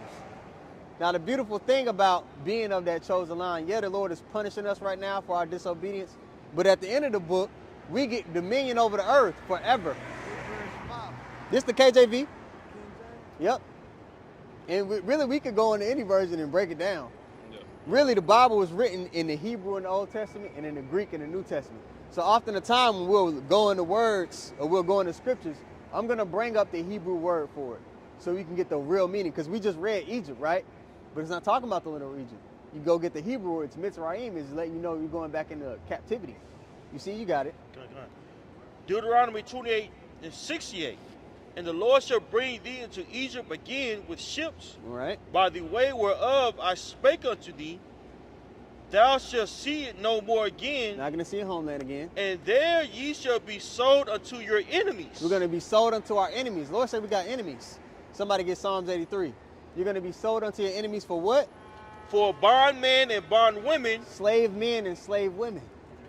All right? So we were sold. we would put on those auction blocks. We got a big strong buck here. Who? I got $200. We were sold in that way. You got it? And no man shall buy you. The word buy there is going to go back to that word redeem. It was an ancient custom to where if you had a relative that was sold into captivity, you could go get a buy. Hey, I'll pay you, get my brother out of slavery. The Lord said nobody's going to be able to get us out of this situation. That's why whenever our people, a figure will stand up and try to get us out of this predicament, the Lord will have them get shot or whatever, you know what I mean? Yeah. He has it to where, no, you're going to get this whooping all the way through. You see? And the only way that you're going to be able to get out of this predicament is faith. Yep. In these scriptures, faith in Yahawashi. Repentance. For the word English called Jesus. That's repentance, turn it back to Heavenly Father. The Redeemer, our Savior. Come. Oh, we got that, you got what I asked? 83. Psalms 83. Yeah. Because I mentioned that we have enemies. Because a lot of people, they don't like the fact, well, I hear what y'all saying, but, you know, I'm not too sure. The Lord loves everybody. Right. The Lord creates good and evil. The scriptures tell you that in Isaiah. The Lord, look what the Lord did to us. Hey, that goes back to us dismantling black culture, because you so-called Negro, Latino, and Native Americans, really, in particular, you so-called Negroes, you're the only people who believe in multiculturalism. The other nations, they don't fuck with you. Excuse my language. They look down at us. Yeah, when these various people come over here, they plant stores in your restaurant, in your neighborhood to exploit you. Yep. Habibi will give you the pork sandwich, but he'll never eat it. Right. Yeah. So he's like, oh, I could get this to them. They low level people. They'll eat this shit. Yeah, I do business with this one Arab, and this one sister, and when this Arab talks to me, he used black slang. So yeah, man, this bitch. He would never talk to his woman about this woman. He would never talk about his woman like that, or his woman like that. Yeah. But it's a green light to do that to us, because going back to what the brother bringing out, we consider the lowest of the low. They think the only way to connect with us is to be a nigga, just to be a low level individual, a person that doesn't have character. Yeah. Right. They think that this is how they are. So I speak their language. No, the Lord has it set up to where we're the regal, we're the royal people of the earth. So we're supposed to have a standard that we live by. But you got that, brother. Yep. The In enemies. Psalms chapter 83 and verse 1, it says, "Keep thou silence, O God, hold not thy peace, and be not still." NLT. This is Psalms 83 and 1 in the NLT. It says, "O God, do not be silent, do not be deaf, do not be quiet, O God. Don't you hear the uproar of your enemies?" All right, so the Lord has enemies. All right, in every movie, you have a protagonist and an antagonist. You got to have a good guy and a bad guy in the story. There has to be conflict. There has to be something to overcome, right? So here, the Lord's going to go into the intentions of the people that are against us. Yep. Verse 2, Psalms 83 and 2 in the NLT, it says, "Don't you hear the uproar of your enemies? Don't you see that your arrogant enemies are rising up? They devise crafty schemes against your people. They conspire against your precious ones. Come," they say, "let us wipe out Israel as a nation." So all the nations, and it's gonna name people. You know how in rap music they don't drop names like they used to? No, the Lord gonna drop the names of the people that are against us. Okay, it says that they have counsels to how they could cut us off from our heritage, put us at a lower state. When you look at the World Economic Forum, those meetings where they get the leaders of every country and they come meet, everybody in the world is represented there except who? We don't have a seat at the table. Right. And even those Latino or so-called Latino countries too. Yeah, they're real pretty. Israelites. Yeah. You gotta understand the people that's ruling that in South America, Central America. Puppet those are heads. Edomites, bro. Yeah. You know, Brazil, those are Edomites. You got deep. Brazil has the highest concentration of so-called former slaves. Yeah, they say they have the highest population of black. Outside of America, they have the highest black population in the world. But see, what's going on in Brazil? It's like five races out there, made up races out there, and all of it has to do with colorism. Yeah, man. They section out. You're a darker skin, man. If you go to Brazil, you got to go to a particular part of town to even start to see a whole lot of dark skinned people. Yep. But it's a lot of them there. You go to those favelas. You know, they show it in the movies, the neighborhood that's on the hill, and they just all in those little shacks. That's strategic. In any proximity where there's a population of so-called white people and a population of so-called black people there, more than likely those black people are going to be relegated to the hood. Yeah, they're gonna be in the ghettos. And what's dope is when you look up that word ghetto, look up the word ghetto in the Edom Online. We're gonna look up the word ghetto, and it's an ironic word. Because the word ghetto goes back to the dwelling place of the Jews. That's what ghetto means. It says this is the etymology, and the etymology just means the origin of a word. Etymology of ghetto. It says a part of a city which Jews are compelled to live. We in the hood, we in the ghetto. So it's, you know, it's almost. What is this, Philly? Yeah. It's almost poetic in a sense, man, because wherever Jake is, all over the world, like the elder mentioned, even in Brazil, Jake is relegated to the ghetto. Right. You see? But that, you know, you got this Psalms 83. This brother, I know you got somewhere to be, man. Yeah. Oh, okay. All right, cool. Go try to get drunk and sing y'all, brother. Yeah. Hey. Okay, Go ahead. cool. All right, now. brother. This is Psalms chapter 83. You know, we can go back to what we was talking about. Okay. You know. Okay, go ahead. You got it, Zaquan. Psalms chapter 83 and verse 4. In the NLT it says, "Come," they say, "let us wipe out Israel as a nation. We will destroy the very memory of its existence." Yes, this was their unanimous decision. They signed a treaty Psalms as 2. allies against you. I get it. Keep going. Yeah, so the Lord wants to cut it. The Lord has put the spirit on these devils that they want to cut us off as a nation. Now check this out.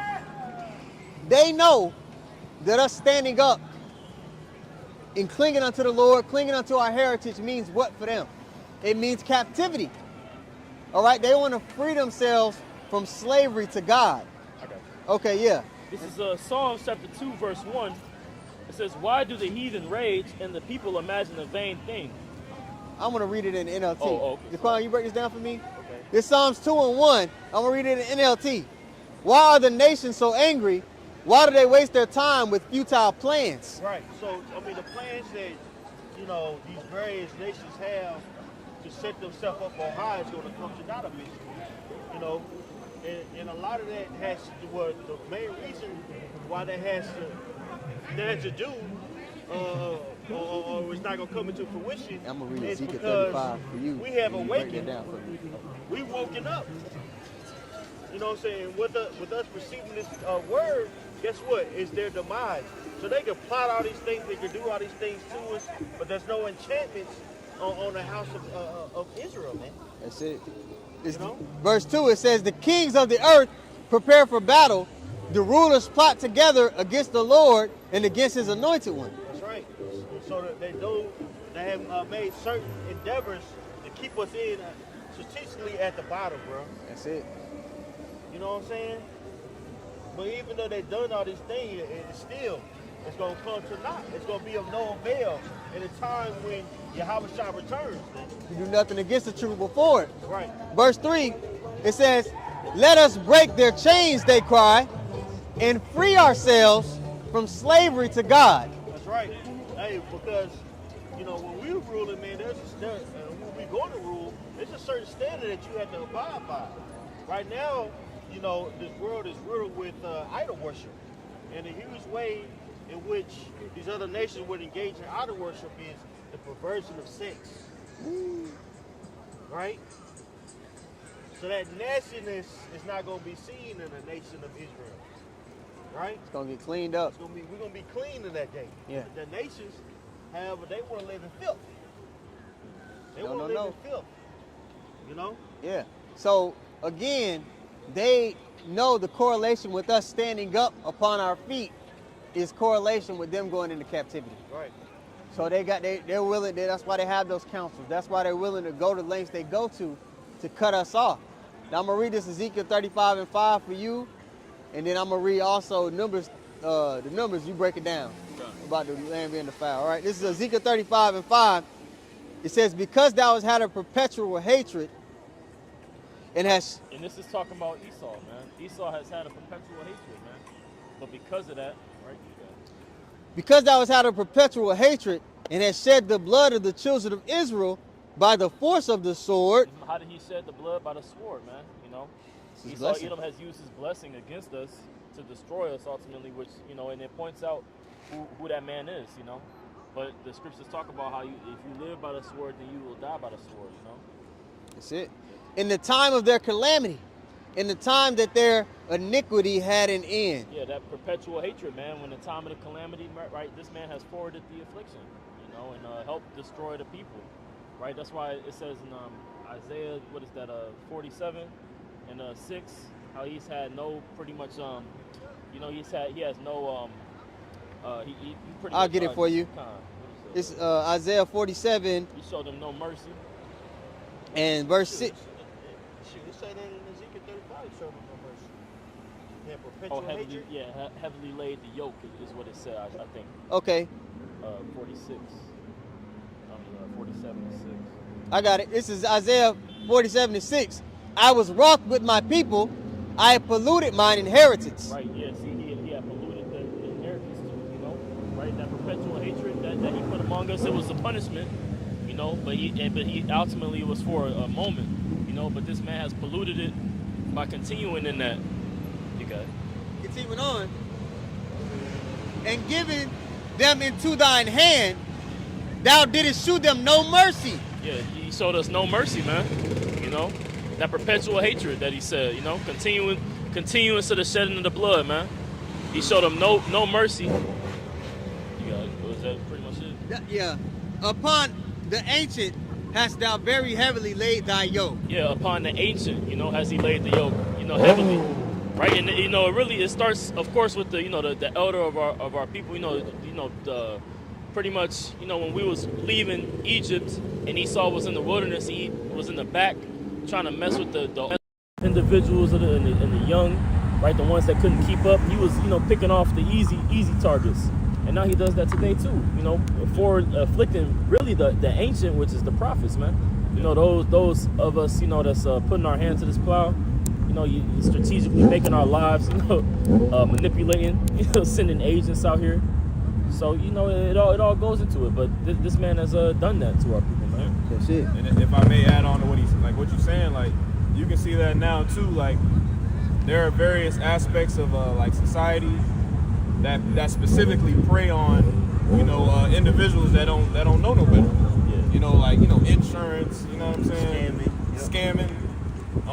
You know, especially now with technology. The prison industrial complex. Prison industrial complex. But, you know, you have like elderly people, for example, right? Like they getting emails, you know, all you know, calls, and it's like, where's the regulation on this? But they want to regulate all this other shit. Hey, redlining was is a form of that, you know, because Esau will come in when the house is paid off and you in Jake neighborhood, he'll come and they'll come gentrify the neighborhood, and now your property taxes go up. Yeah. And making your house that your granny had, that nobody's here, nobody's watching, you know, or one person live in, you know, the bum fucking cousin, and he don't pay the property taxes, and now the house is taken away. All them years you made the payments on the house, for him to come and flip and sell for $1 million now. Yep. Damn. Yep, it's going on a lot in South Dallas right now. Yeah. You ride through South Dino, it looks vastly different. Yeah. Right. But that's what he does everywhere. Mm-hmm. You know? Yeah. Damn. The usury, the interest Oh my goodness. on every loan. Right. Hey, well, you know, they give different interest rates for somebody who's, you know, that's poverty stricken versus somebody, you know, who has money. You got a higher credit score. They give you a higher, you know, a better percentage, you know, better terms. Yeah, versus lower interest rate. Yeah, but you go in there, you got, you know, 585. Well, you about to get hit on the head, bro. They about to beat your ass. They about to rip your pockets open. Yep. Make it very difficult for you to be able to pay back whatever you're trying to take out. Yeah. And nowadays, they got loans on everything. Hell, they got loans on Uber Eats. Yeah. They got credit on Uber Eats. So imagine it getting bad out here. Somebody who's already doing bad, they like, hey, I gotta get some food. Let me get this credit. Ooh. Oh, how much is your credit score? 575. Ah, man, we'll give you this. We'll let you use this for 13% with 30% interest term. You gotta pay it off in. Something crazy. Yeah. You like, dog, all I wanted was a sandwich. I just wanted something from McDonald's. You want a sandwich? I should have heard a sandwich. Well, they taking your background report. I mean, your credit score for your job. Yep. Now to get a job, they might just fuck around and check your background report. Yep. Hey man, Esau ain't getting approved for Like, nothing not in the kingdom. I can't wait. That nigga getting denied for everything. Oh man. Oh, we gonna get on his ass. He's He gonna not be in getting slavery, so He gonna be in slavery, Yeah. but I'm gonna have little shit in my little area. Yeah, I know you want to fuck with I him. want to fuck because I want to because we've been tortured even more so in the mind. Oh yeah, I'm gonna sell Yeah. afros that cause cancer. I'm That's a serious. good one. Oh, I told the brother. I You told the want brother to be like Judah? Yeah. Oh, having the one channel on TV. Yeah, I tell the brother all the time. I said everybody gonna have a big screen TV, but it's just gonna be one channel, and it's gonna be me having a blast. Yeah. You remember back in the days they had the MTV cribs, and they used to show you all the nice ass shit that you'll never have. Hey, come here, man. Come here. Yeah, let me And see they it. speed up when they walking through. Yeah, man. So,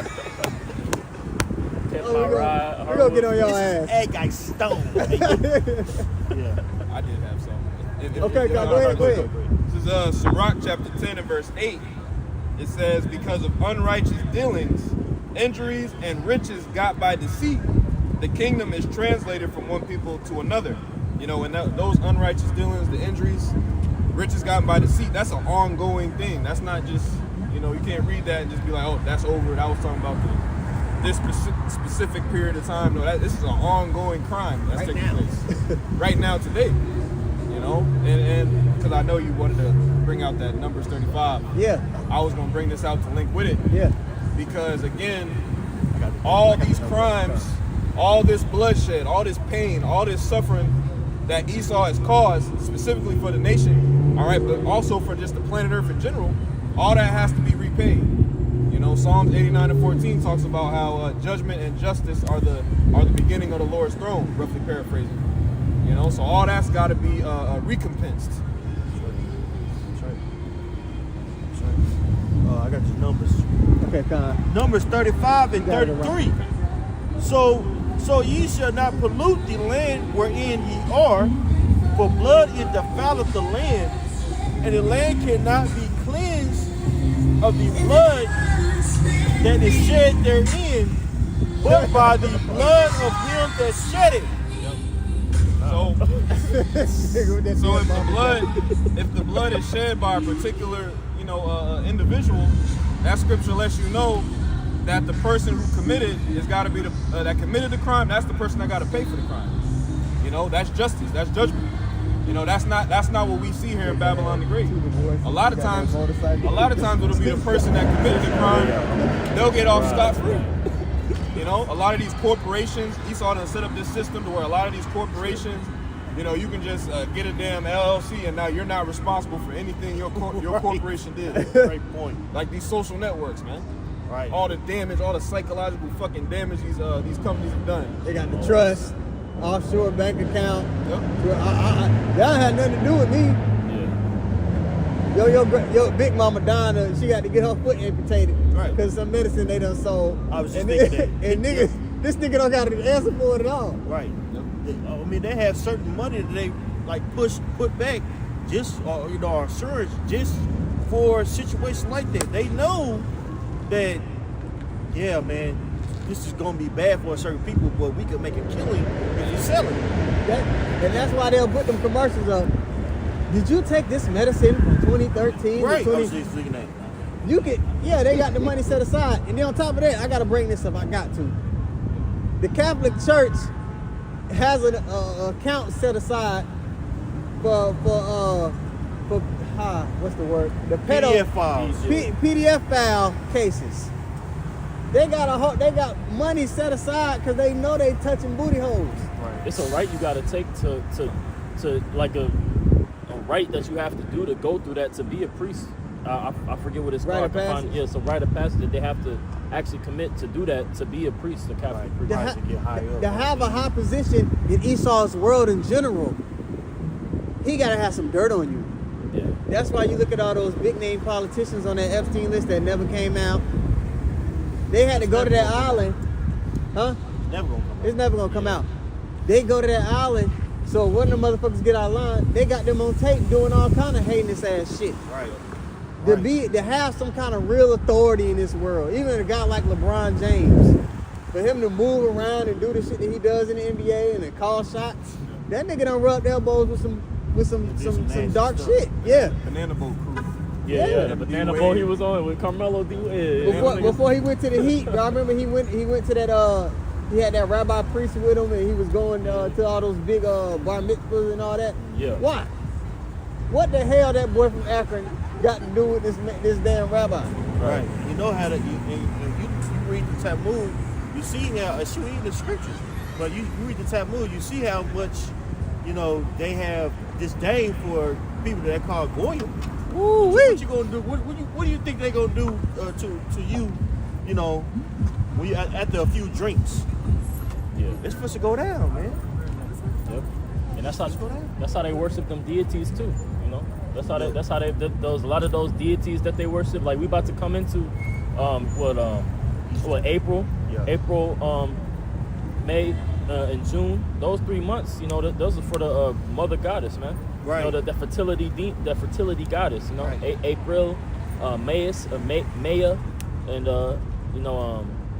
April, May, and June, Juno. Talking about Ishtar? Yeah, Ishtar. Right. April is short for Aphrodite too. Yeah. And this is when a lot of those rituals go down, like that KFC commercial that the elder did a response to today. Where they was holding up that egg in the wilderness, and then they dipped the nigga They turned the nigga into a chicken wing.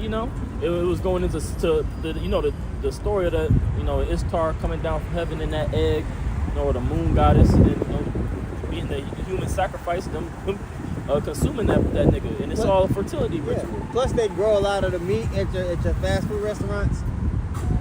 They use fetus cells. Right. I forgot what it's called. Goodness. They use, Embryos. yeah. So when they grow the meat in those labs, Yep. they need a particular cell to start the growing process, and they take from Planned Parenthood. They'll donate a lot of those fetus, and they'll grow your meat. So knowing that, stop going. You know what I mean? Goddamn, you're eating baby meat. Shit's nasty. But the scriptures do say we would eat our bread defiled among the Gentiles. But like the elders been going into, you got to try to eat the best of the worst, man. Make your own food. Try to find ways around it. I know it's hard. Shoot, I'll be driving. Yep. It's hard. It's very I would have to. I'm not saying it can't be done, but you gotta make an effort, man, Very strong. to walk upright in this place. It's ways. Try. I had something. This is 2 Thessalonians 1 and 6. Somebody break it down. It says, seeing it is a righteous thing with Yahawah to recompense tribulation to them that trouble you. It's a righteous thing. So that council we read about in Psalms 83, all the infrastructure they've set up to oppress us, it's going to be righteous in the Lord's eyes to make that right. We read in Numbers 35 and 33 that the land can't be cleansed of the blood that's shed therein, but by the blood of him that shed it. That's justice. That's how we open the lesson. Yeah. We're not going to receive justice from this society. The Lord is going to give us the justice, and he's excited about it. He's excited to make things right. Yeah. So we should be longing for his return, longing for the kingdom. And it's a lot of people with fringes on. They're not in the spirit of longing for the kingdom. They want to make it here. They're trying to make it. So fuck them niggas. They're not with us. Yeah. You know? My bad. A little tangent. If I could highlight something you said, Yeah. because in the Psalms 83 and 1, the first line was "Keep thou not silent." Keep down, that's And when you think about that, that's a cry for the Lord to do something. Yeah. For the Lord to exact vengeance, man. Help! That we're that woman crying out in the field. Yep. And then too, you can link that with the spirit of prophecy too, because we're waiting. Like we're awaiting the Lord to move in the future. You know, that's what this thing is all about, waiting for prophecy to unfold. You know, so keep thou not silent. You know, we're praying to Yahawashi, and things are happening. Things are happening. He Man. moving, bro. Yep. For real. Like, this is amazing. Right. Like We've done a lot of things this year. Yeah. Of how the pride our people are, and like going back to what this brother was bringing out beautifully, man. How this world is ran by fertility coaches. You know, in order for you to worship these fertility coaches, you got to do some nasty shit. Gotta have some dirt on you. It's male prostitutes and women prostitutes and these what it used to be male prostitutes and women prostitutes in these temples, which we were forbidden to go. But now the temple isn't here. The temple is really shit. Babylon the Great. Yeah. You know, there's so many ways in which you just freak off out here, bro. And if you want to have any kind of status in this world, there's a bunch of handlers, there's a bunch of left-handed priests that you got to go through. Right. What do you think Diddy was? What do you think that man was? Yeah, he just pissed off the wrong person. Yeah, that's all. You know? Or they just needed a distraction. All of the above. All of Kill two birds with one stone. Yeah, get that nigga out of there. Yeah, because when he started making noise about Sirach, that's when they started coming up against him. He acted as a high priest of Dionysus. Ooh. Yep. Damn. Go ahead, yeah. I got something. And, brothers to be going. This is Nahum, book of Nahum, chapter 3 and verse 4. It says, because of the multitude of the whoredoms of the well-favored harlot, the mistress of witchcrafts, that selleth nations through her whoredoms and families through her witchcrafts. Okay. And that's talking about Babylon the Great. We bring up Diddy, and it's a microcosm, if you will, because really Babylon the Great has been the one facilitating, so-called Diddy parties on a global scale. Oh yeah. He has. Yeah. But don't get it twisted. Esau's doing it on a whole nother level. I just hate that they try to put us in the forefront like we nasty. Nigga, you're nasty. Right. Right. I mean, you got a so-called religious organization that is known for pedophilia. Come on, man. Language. You nasty. I shouldn't have said that, but bro, it's been going on for centuries. How many children have been destroyed by this man? You niggas with the baby hats is licking baby testicles off. You know what I mean? Yeah. Crazy work. Right. And y'all justified it. They justified the shit. That's what Mardi Gras was made. Mardi Gras was made for. We need a week to freak out. Man. These niggas is nasty. Mardi Gras was made by, I believe, the Catholics. Yeah. Okay. I didn't know that. Yeah. Damn. Yeah. And then after a week, they got the link. These niggas nasty. Yeah, and so it's Saturnalia. It's a new Saturnalia. So we gonna get it out of our system, and then we gonna get back to that. These But niggas. now when you think about Mardi Gras, who do you think about? You think about Jake partying. And Jake ain't drinking blood. And I said it. I ain't say the AD Chrome word, but Jake, they doing freakiness on a whole another level, man. It comes from the Where did Mardi Gras come from? Yeah, man. So you gotta understand, bro. Yeah. In order to thrive in this world, you're going to have to, and I'm not talking about thriving on a low level. I'm talking about, you want to be a figure in this world, you're gonna have to do some freaky shit. You're gonna have to be a fan, like Kendrick say. You're gonna have to be a freaky ass nigga to really have some status over here in this society. Which is why we don't want nothing to do with this world. We seek new heavens and a new earth wherein dwelleth righteousness. You got it? Real quick, Mardi Gras means Fat Tuesday in French. She paid for that? She paid for it? Has roots in medieval European carnival traditions, particularly in Rome and Venice. There you go. So that culture came from France. I hope they heard me. Rome, Venice, that area. In which you had the Catholics, which was the first.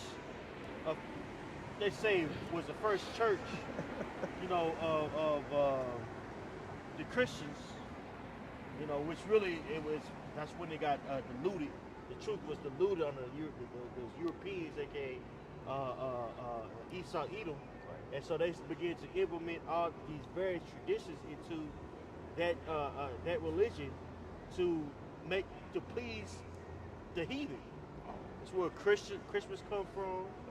You dig? That's what Easter comes from. And Easter means, go back to Pesach, which means Passover. Right. That's where Easter comes from, when they the eggs, worshiping, like the brother brought out beautifully, fertility cult. Yeah, the egg, they would dip the egg in blood. You know what I Right. mean? Yeah, it's sexual magic, like the elder goes into. He did a sexual magic. Yep. your lesson wasn't on that, but you did a lesson on it, right? I did do a lesson on it. Yeah. Well, like what we in now too. I think we're still in Lent, or if we're not, we just recently passed it. Right. You know, which it does go back to that, like the fertility gods, the weeping for Tammuz. You know, I forget what, because it's a ritual before Mardi Gras that they celebrated in the ancient world, or it was as Mardi Gras, but it was before Lent, because they had the rejoicing for Tammuz's rebirth, and then they had the weeping for Tammuz afterwards. So you get the 40 days of fasting before Lent, and then before that you had the Can I read this? no. I typed in Mardi Gras origin on ChatGPT. I'll read through it quick. It says Mardi Gras has its roots in pagan festivals, as we've been going into, Catholic tradition, and Roman customs. When you jump down, it says Catholic adoption. It says when Rome became Christianized, the Catholic Church merged pagan practices with church calendars to make the conversion easier. Mardi Gras became the last day of feasting before Lent. Yeah, last day. Right. The 40-day fasting period leading up to... Which Lent, which Lent was they celebrated Lent because it was weeping for Tammuz. So they put the ash over their head and wept for it. So when you get all these cultures around the same time, because you have Ramadan around that time, and you have Lent, which these Christians or Catholics would worship or reverence, commemorate, when it goes back to this. But before that, you had the weeping the rejoicing of Tammuz's rebirth, which they celebrated on a day-to-day basis too. That was it on that. Oh, I got a real quick one for you. Ezekiel 8:12. Then said he unto me, Son of man, hast thou seen what the ancients of the house of Israel do in the dark? Every man in the chambers of his imagery? For they say, Yahawah seeth us not. Yahawah hath forsaken the earth. He said also unto me, Turn thee yet again, and thou shalt see greater abominations that they do. Then he brought me to the door of the gate of Yahawah's house, which was towards the north, and behold, there sat women weeping for Tammuz. Going to what the brother was bringing out. So they were mingling these wicked doctrines into the truth. That's what the Catholics do, right? Yeah. And it was an attempt to globalize universalize the message. So like you have all these parties where people just get loose and they go on their lust, and do whatever the fuck they want, freak off, Man, and it's become, because you got to think, bro. They'll put Jacob in his parties and stuff that he gets into, but these Rothschilds, they have those parties where they wear the mask. The masquerade balls, all those different things. They really do. It's a movie that you guys should watch if you get the chance. It's called Eyes Wide Shut. The guy, he was basically going into the Rothschilds and all the wickedness they do behind the scenes, these ultra wealthy people. All right, she paid for that, and I bet it stank. Yeah. Well, it stank. I said she paid for it, and it probably stank. But back to my point, check that movie out. I'm over ass. Booty. When you get on social media, that's all. The algorithm made it to where it's demonic, bro. And they know what you like. I can say not interested. They know what you like. In a week, it's gonna put the ass back on my feed. They know what you like. It's gonna feed me They ass. know what you like, bro. And there's a chemical in the man's brain that when we seeing booty, we don't think straight. Yep. So It's like a flash grenade. yeah. So as soon as you wake up, he like booty. Yeah, as soon as you wake up, so you start your day off, you It's all to pull away you from a spiritual thought process. You be 30 minutes just. You find yourself just Yeah. watching the bitch flex her left butt cheek. You're like, why am I looking at this? Why does this keep coming up? Talking, you ain't even listening. You know what I mean? She ain't even talking. She in the kitchen with the pans, ain't nothing in the pans, and she just flexing her ass. Yep, the whole time. Yeah. But go watch that movie, Eyes Wide Shut. Oh, man. It goes into Yep. the elite families and the wickedness they do behind the scenes, and these extravagant parties they do, where they do all that sexual magic, Yep. where they sacrifice people. Yep. And that dude, the dude that That dude, was Tom Cruise and Nicole Kidman. But it might be another guy, because that guy got killed after he released that movie. No, that was the director that got No, killed. Director. Tom Cruise. Okay, yeah. You know that was Eyes his Wide wife Shut. that was with him. Oh, She actually gave him fellatio on camera. Yeah. It was that was a sexual act even in itself. damn. Yeah, they actually filmed her giving that nigga head. Yeah. In front of everybody. For everybody. That's how they do a lot of them movies, though. They'll actually perform the rituals and do it, on screen so that it goes through. That ritual is transmitted to you. Right. Halle Berry in that one movie. The Monsters Ball. Yes, that was a ritual, bro. Yeah. She looked like she actually got busted down. Yeah, she did. This shit is evil, bro. Yeah. It's very high, a very high level Satanism that we are bombarded with every day, bro. Yeah. And it's embedded in various institutions that people trust, like the church. That's why there's over there scandals and stuff going on in the church. Shit, because it's ran by Satan, really. Man, you going back to that Talmud, they justify molestation of toddlers in the Talmud. But people got a problem with us. They try to make us like we out here wicked because we speaking against this shit. Yep. These apologists and all these Christians, they got a problem with us. They never go into the small hats. Right, they never, especially what's going on now.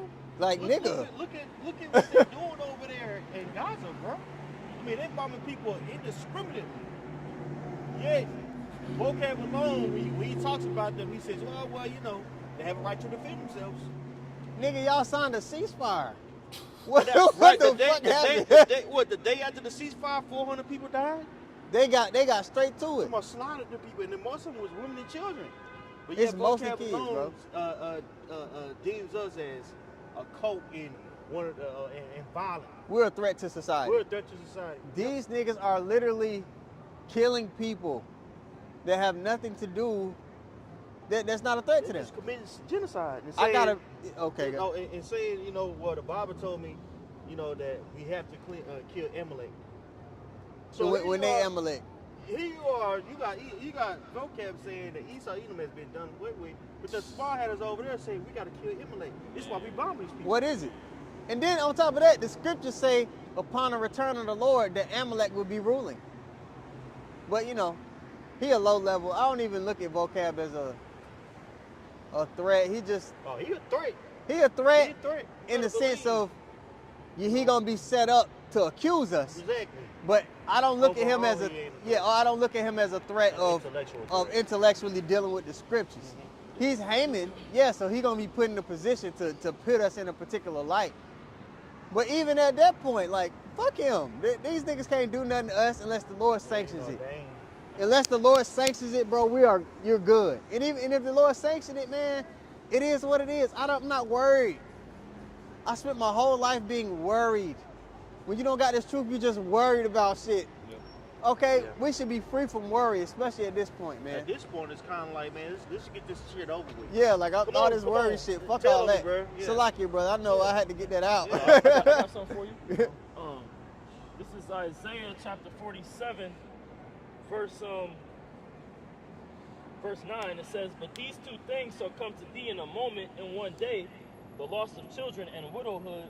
They shall come upon thee for their perfection, for the multitude of thy sorceries, and for the great abundance of thine enchantments." Ooh, and we know who's associated with the daughter of Babylon. You go to Psalms 137, right? So we know that's talking about Edom. They're gonna be stripped of everything. Just before they think they're about to enjoy this pseudo blessing that they manufactured, the Lord's gonna knock all this shit down. He's gonna strip it all from them. The scriptures talk about how this place is gonna be destroyed in 1 hour. Yep. So everything that they thought they built up is gonna be wiped away in an instant, man. Real quick. Isaiah 59:19. So shall they fear the name of Yahawah from the west, and his glory from the rising of the sun. When the enemy shall come in like a flood, the spirit of Yahawah shall lift up a standard against him. Let's talk about here in Babylon. They're gonna fear the name of the Lord from the west. All right. The scriptures say we're gonna be delivered from the north country. So it's giving you the west, and it gives you the northwestern hemisphere. This is where the bulk of Israel is and where the truth is coming from. So they're going to fear the name of the Lord from the west. But it goes into how a standard is going to be lifted up when this devil decides to attack us all out carnally. A standard, a defense is going to be lifted up to protect us. You understand? That's promised to us. So again, you shouldn't be in the spirit of being worried. All this time you've been giving to the Lord and reading and studying and walking in it, your faith should be built up to where you're not in the spirit to just be fucking worried. Yeah, you're gonna be demons gonna be fucking with you all the time and all that, but worried? Fuck out of here. When he come in, nigga, let's do it. Death ain't final. When you understand how life and death work, you're not in the spirit of being worried about what this devil gonna do. Shit ain't gonna feel good. Shit gonna be uncomfortable. But worried? No. Death is better than this place. Yes, bro. We're about to step into immortality and dominion and rulership. So to be worried, man, this knowledge frees you from that carnal, that human mortal emotion of being worried. Fuck all that, man. You got it. This is Psalms chapter 46 and verse 10. It says, "Be still and know that I am Yahawashi Yahawashi." And when you get that word still, just laying back on your point. When you get that word still, it means like to sink or to relax. That's that exhale. You know, like you inhale, you exhale. Like the brother just said, man. That's that letting go of that worry. You know, I'll read it again, and you speak on it, bro. Psalms 46 and 10 and 11, it says, "Be still and know that I am Yahawashi Yahawashi." Compose. The scriptures say knowledge and wisdom should be the stability of thy time. Let me tell you something. When shit pop off and there's chaos in a place, it's something different about a person that you see that's calm in the midst of chaos. And they're calm because they have wherewithal. They know how to navigate that space. We've been given the tools to navigate the worst time that there's ever going to be. Matthew 24:21, Daniel 12:1. We're getting ready to experience the worst time ever on earth. The scriptures equip us to be of a level head during that time so that we can see clearly and judge righteous judgment. Because during that time, there's going to be constant tests that you're going to have to walk in faith to pass. These people haven't walked in faith. They don't even understand how to build faith up. Even a lot of people with fringes, they don't understand that concept of faith. So when they're tested, they're all going to fold, which is going to make those who have been walking uprightly stand out as gold. It's going to be clear in that day, oh, these are the Lord's men. That's where Isaiah 49 gonna come in. Let's get there. Isaiah 49. Zaquan, you got it. If I can say something too, because like if you want to practice victory, you know, there's a certain visualization that takes. Like if you know all y'all brothers play sports, right? Like you shadow box. You gotta see it. You gotta see the problem. You gotta see the overcoming of that. You gotta practice game speed if you want to get. Yeah. You know, it's like you got to use your imagination. When you're training for basketball and you got the cones laid out, you shouldn't be seeing the cones. You thinking about the defender. Right. You imagine, oh, he gonna reach it. You got to use where there's no vision, the people perish. Right. So this has equipped us with all the things we need to win. Yeah, the prophets at their base were seers. Ooh. Vision. That's it, man. I said Isaiah 4. I meant Isaiah 4:1. Con, you got it. Yeah, okay. I wanted to read it. I wanted to hear it. I was like, damn, I don't know what that is. I'm about to learn some shit. I'm about to learn some shit. I was like, damn. I meant Isaiah 4:1. Con. Isaiah 4:1. And in that day 7 women shall take hold of one man, saying, we will eat our own bread and wear our own apparel. Only let us be called by thy name to take away our reproach. So the conditions that are going to come upon the earth is going to set aright the mindset of the people. It's going to set aright the mindset of our woman to be in her place, to understand that, oh, the man is my covering. I need a covering. So at the end of the day, man, again, be brought down. we in that spirit of like, yeah, it's not going to be comfortable at the end of the day, but bring it. Come on with it, Esau, because we know it's already written that we win. We know we got to get this over in order for us to. We got to go through it to get to it. You say that all the time. Basically what you see, bro. We got to, Got to go through it to get to it. It's time to get the fuck up out of here, bro. Come on with it, man. Put me on the news. Look, do what you need to do, bro. Talk that shit. Talk that shit. Demonize me, Okay. We done already counted the cost, so our family might look at us away, losing everything. We counted that cost, but we know it ain't forever. The eternal weight of immortality and rulership and life, this ain't nothing. I go through it. I go through it. I'll lose it all on this side. Yep. It is what it is. We know we right. We know it. You convinced about something, you willing to go for it. What the kids say? I die about it. Yeah. What they say, 10 toes down? Yeah. Those that stood stiffly. You got it. I see you over there. I got something for y'all. Romans chapter 8 and verse 28, it says, and we know that all things work together for good to them that love Yahawah Yahawashi, to them who are called according to his purpose. Right. These trials and tribulations, things that we go through, we understand that ultimately it's for our betterment. So it's for us to become strong in the Lord, man. So we go through these trials and tribulations in our everyday life because it's building up our faith. We know ultimately we don't have to go through persecution because guess what? That's the Most High, taking us through that fire so we can receive heaven. We got to go through these things, bro. The elect are going to pass the test for. Hey, bro, the adversities that we overcome in this time is going to be written about in the kingdom. All the little Israelite kids, the 2/3, the badass niggas that come back in righteousness, they're gonna hear about the stories of the elect. First and foremost, Yahawashi, how he came back and set things right and with everything that he did. But they're gonna hear stories about the elect men and how they stood stiffly, how they were in that body that the heathens got, but they still passed the test. You see? You got it, brother. And if I could say, there's already a form of immortality that's being preached upon the planet Earth for men that walked recently. Like, you got our elders, they'll tell us the stories of men that they learned from and that have passed on and how they stood stiffly. So you can see the evidence of a form of immortality, and even from the stories that we read about from our forefathers as well, that's a form of immortality that we preach about in the earth. Of course, starting with Yahawashi. That's it. But this is First Maccabees 2 and 60 in the GNT. It says 61. Whatever. It says verse 61. It says, "Take each of these ancestors of ours as an example, and you will realize that no one who puts his trust in the Lord will ever lack strength. Don't be afraid of the threats of a wicked man. The wicked man, the man of iniquity, Esau, Edom. Ultimately, go ahead. Remember that he will die, and all his splendor will end with worms feeding on his decaying body. His destiny is to lose and to perish, regardless of what it looks like with the eyes on your face. This man about to lose. Right. You got it. Hey, and it took courage for the Maccabees, right, or the Maccabees family to stand up against the Greeks, because we were on a tributary underneath them, man. Yeah. That's basically like we saying, the government comes and say, hey, all y'all line up, y'all gonna start doing these rituals y'all been talking about so much and eat support. And you can't call yourself a Jew. And all that Hebrew is like, so cut it out.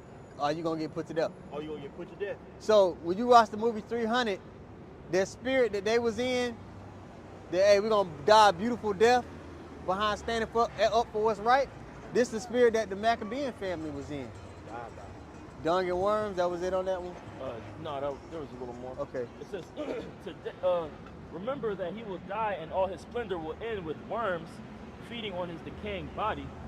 Today he may be highly honored, but tomorrow he will disappear. The Lord is not a man that he should lie.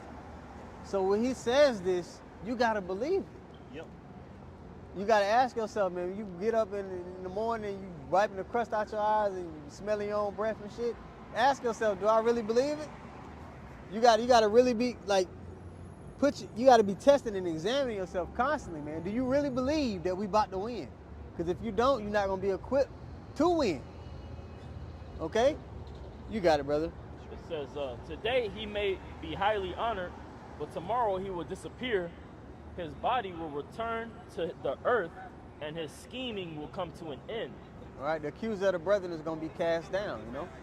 But you, my sons, be strong and courageous in defending the law, because it is through the law that you will earn great glory. Who shall stand up for me against the evildoer? You understand? You got to be in the right spirit, man. And you shouldn't be attached to this life or anything in it. When you get to that point, Satan got you. when you attached to things in this world, he got power over you.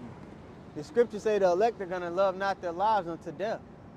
And the Lord going to give us an extra push and boost to be in that spirit. But you got to be taking the steps. You know? I see y'all over there. Go ahead. Okay. This is 2nd Ezra 13 You had and something verse too, 5 What you had? in the KJV. It says, You said what? 2nd Ezra 13 and 5. Oh, First, excuse me, Second Corinthians. oh, okay. Okay. 2 Corinthians. Okay, Slack calm up. down. No, you good. 2 Corinthians 13 and 5, it says, examine yourselves whether ye be in the faith. Prove your own selves. Know ye not your own selves, how that Yahawashi Hamashiach is in you, except ye be reprobates. You know, in self-examination, you know, as the brother's going into. You gotta try yourself. You gotta be real with yourself. You know, and that's the beautiful thing about being in the brotherhood, you know, being in the body. You know, you can look at other brothers, you know, and take away certain, you know, things about yourself. You know, like damn, like, you know. The brotherhood is a mirror. Right. There's a lot of things that could be a mirror in your life. All right? Yes. Can I stand? Yeah, you can stand right here. You know. All right. It's close. Look, Get give back, us a little get back, space. get back, man. Not on the side Yeah, with us. you go over there, bro. Yeah, you know. Yeah, there's a lot of things that could be a mirror in your life, and the brotherhood is one of them. So when you're amongst the brotherhood, there's gonna be things you might have to deal with different personalities. Brothers that, you know, y'all personalities don't necessarily go together, but you still gotta walk uprightly as a man of the Lord. You gotta learn temperance and patience. You gotta learn when and when not, when to lead and when to follow. All these different things, and it's gonna pull out the things that are weak in you, and you gotta acknowledge, okay, damn, I gotta work on this. How did you learn this? Through the Holy Spirit. Through the Holy Spirit. The Lord, Which book? Hey, through the this scriptures. might not be for you, brother. Oh no, This might not be for you. I really want to listen. So, Well, hey, if you want to listen, then you need to be quiet. so you don't know that what you're doing right now is evil. Against Ecclesiastes 5 and 1. Just think about it. All right, so there's a particular conduct because the Lord speaks through men. He's not going to come down and poke his face through the clouds and start talking to you. That's not how he works, and that's not how he says he works. Get Amos 3 and 7 as well. Okay? When you come up before the mouthpiece of the Lord, there's a particular conduct you're supposed to have. And a lot of people, because they grew up in America and they don't understand respect or honor or integrity, they do a lot of crazy things. Go ahead. Ecclesiastes 5 and 1. Keep thy foot when thou goest to the house of the Most High. Meaning hold your peace. When you go, be ready. It's gonna go. God. And be more ready to hear than to give the sacrifice of fools, for they consider not that they do evil. We're talking about, we're going into big picture things like how righteousness is going to be established on the earth. The process in which the Lord is going to get to that point. You might want to listen, okay? So be more ready to listen than to speak. The Lord gave you 2 ears and 1 mouth. So which one should you be doing more of? All right, now read this as well, because I talked about the mouthpiece of the Lord. Go ahead. Amos chapter 3, verse 7. It says, surely the Lord God will do nothing, but he revealeth his secret unto his servants, the prophets. So he set up men that are going to go into his words and be able to lay it over with what's happening in the world and be able to point out, okay, this is what's getting ready to happen in the earth, the prophets. So that's his mouth in the earth. No, we're not taking any answers. So right now we're teaching a class. Nobody walks into a classroom and just walks to the front of the podium and starts talking. Right. Yeah. Right. That's like you going to college algebra and you taking the marker from the professor. You like, well, this is what I think. They know. If you want to teach, you could go set up like we're doing and go somewhere and teach. Okay? If you have a sincere question, which, you know, it seems like you've been drinking tonight. You've been drinking? Yes. So right now isn't even a time, because the scriptures command us to be sober, right? So right now, there's nothing wrong with having a drink. But right now isn't the time to be, you know, conversing and trying to talk and you had some drinks. Well, I've read the Bible from front to back. I've understood. Yeah, but you gotta, you know. I've seen that there was this passage in the Bible that states that I am a master of all but slave. And so. Where's that at? Yes, I think. See, this is why you shouldn't be talking right now, because you're not sober. I cannot because we are get Isaiah 8:20. Because when you speak about the Bible, the Lord gives us rules to abide by, right? Yeah, Wait, yes. hold on. In Isaiah 8:20, it tells you if you're going to start having a spiritual conversation, you got to be able to say, hey, this is where you're going to find it. This is what the scriptures say. This is how. So these are the rules. Go ahead, and you can get 1 Peter 4:11. Isaiah 8:20, to the law and to the testimony, if they speak not according to this word, it is because there is no light in them. So we believe. So if you're not speaking according to the word of God, we're not going to deal with you. Read that as well. Hold on, have some patience. 1 Peter 4:11. If any man speak, Go ahead. let him speak as the oracles of God. The oracles of God will be the seers or the prophets. Go ahead. If any man minister, let him do it as of the ability which God giveth. So you use the scriptures to speak. Where are your scriptures? Yeah. So You have your scriptures? I remember my scriptures. Where is it at? There's a passage. You want to hear yourself from when, talk. No, I understand. Hey, we're gonna go. No, we're not taking no questions, no order, no none of that. We're gonna go back to what we talking about. Yeah, You want to yeah. listen, you can listen. When you get We sober, ain't you can taking come no- back. Well, we ain't- I go will- ahead, I'll go stand back to by. what you was going into, bro. All right, so let's get back to the precept that we had. Yeah, we ain't doing all that. Man. I don't know where we was. Maccabees? What was it? Let's go back to Maccabees, the second chapter. Bro. Yeah, 'Cause we talking Maccabees about 2 faith. and We talking about something 61. Very important. Right now, we talking about faith and how they gonna persecute us by saying that we are the true Israelites, Woo. the so-called Negro, Latino, Native Americans. Full If you are armor of not God. of that lineage, then you are not a part of the scriptures. All right. So Go that's, ahead. yeah. So we have to prepare. The prophets are set up to warn our people of the evils that are getting ready to come upon the earth and what spirit they need to be in to pass that test. We're not here to have trivial conversations. We're at the end of this thing where a lot of people are getting ready to perish if they don't have the knowledge. The Lord is getting ready to put a lot of people to death. Yes, the Lord puts people to death. Okay? So how do you get Zephaniah 2 and 3 is the point, but you can start at the top. How do you equip yourself so that you don't have to be on that side of things? That's what we're going into. Okay? We're not out here to stroke our own egos, to feel good about what we know. We're nobody. We're just the forks and the spoons the Lord uses to feed the people. You got it? Zephaniah 2 and 3. Seek ye Yahawah, all ye meek of the earth. The people of the meek, all right, the people that wrought his judgment are the Israelites, like the elder was going into. There's a particular bloodline of people who this message is for anyway. If you're not of that family, you're not going to understand the Bible anyway. There's going to be a lot of confusions. You're going to have a lot of questions that are, you know, don't really point towards the kingdom. Go ahead. Right. Which have wrought his judgment, seek righteousness, seek meekness. It may be ye shall be hid in the day of Yahawah's anger. When you're seeking righteousness, seeking meekness, you're going to have a problem with this society and this world and how it was established. You're going to, like Ezekiel 9 and 4 says, you're going to be sighing and crying for the abominations being done in the midst thereof. Okay, most people, they're okay with this society. They want to succeed within it.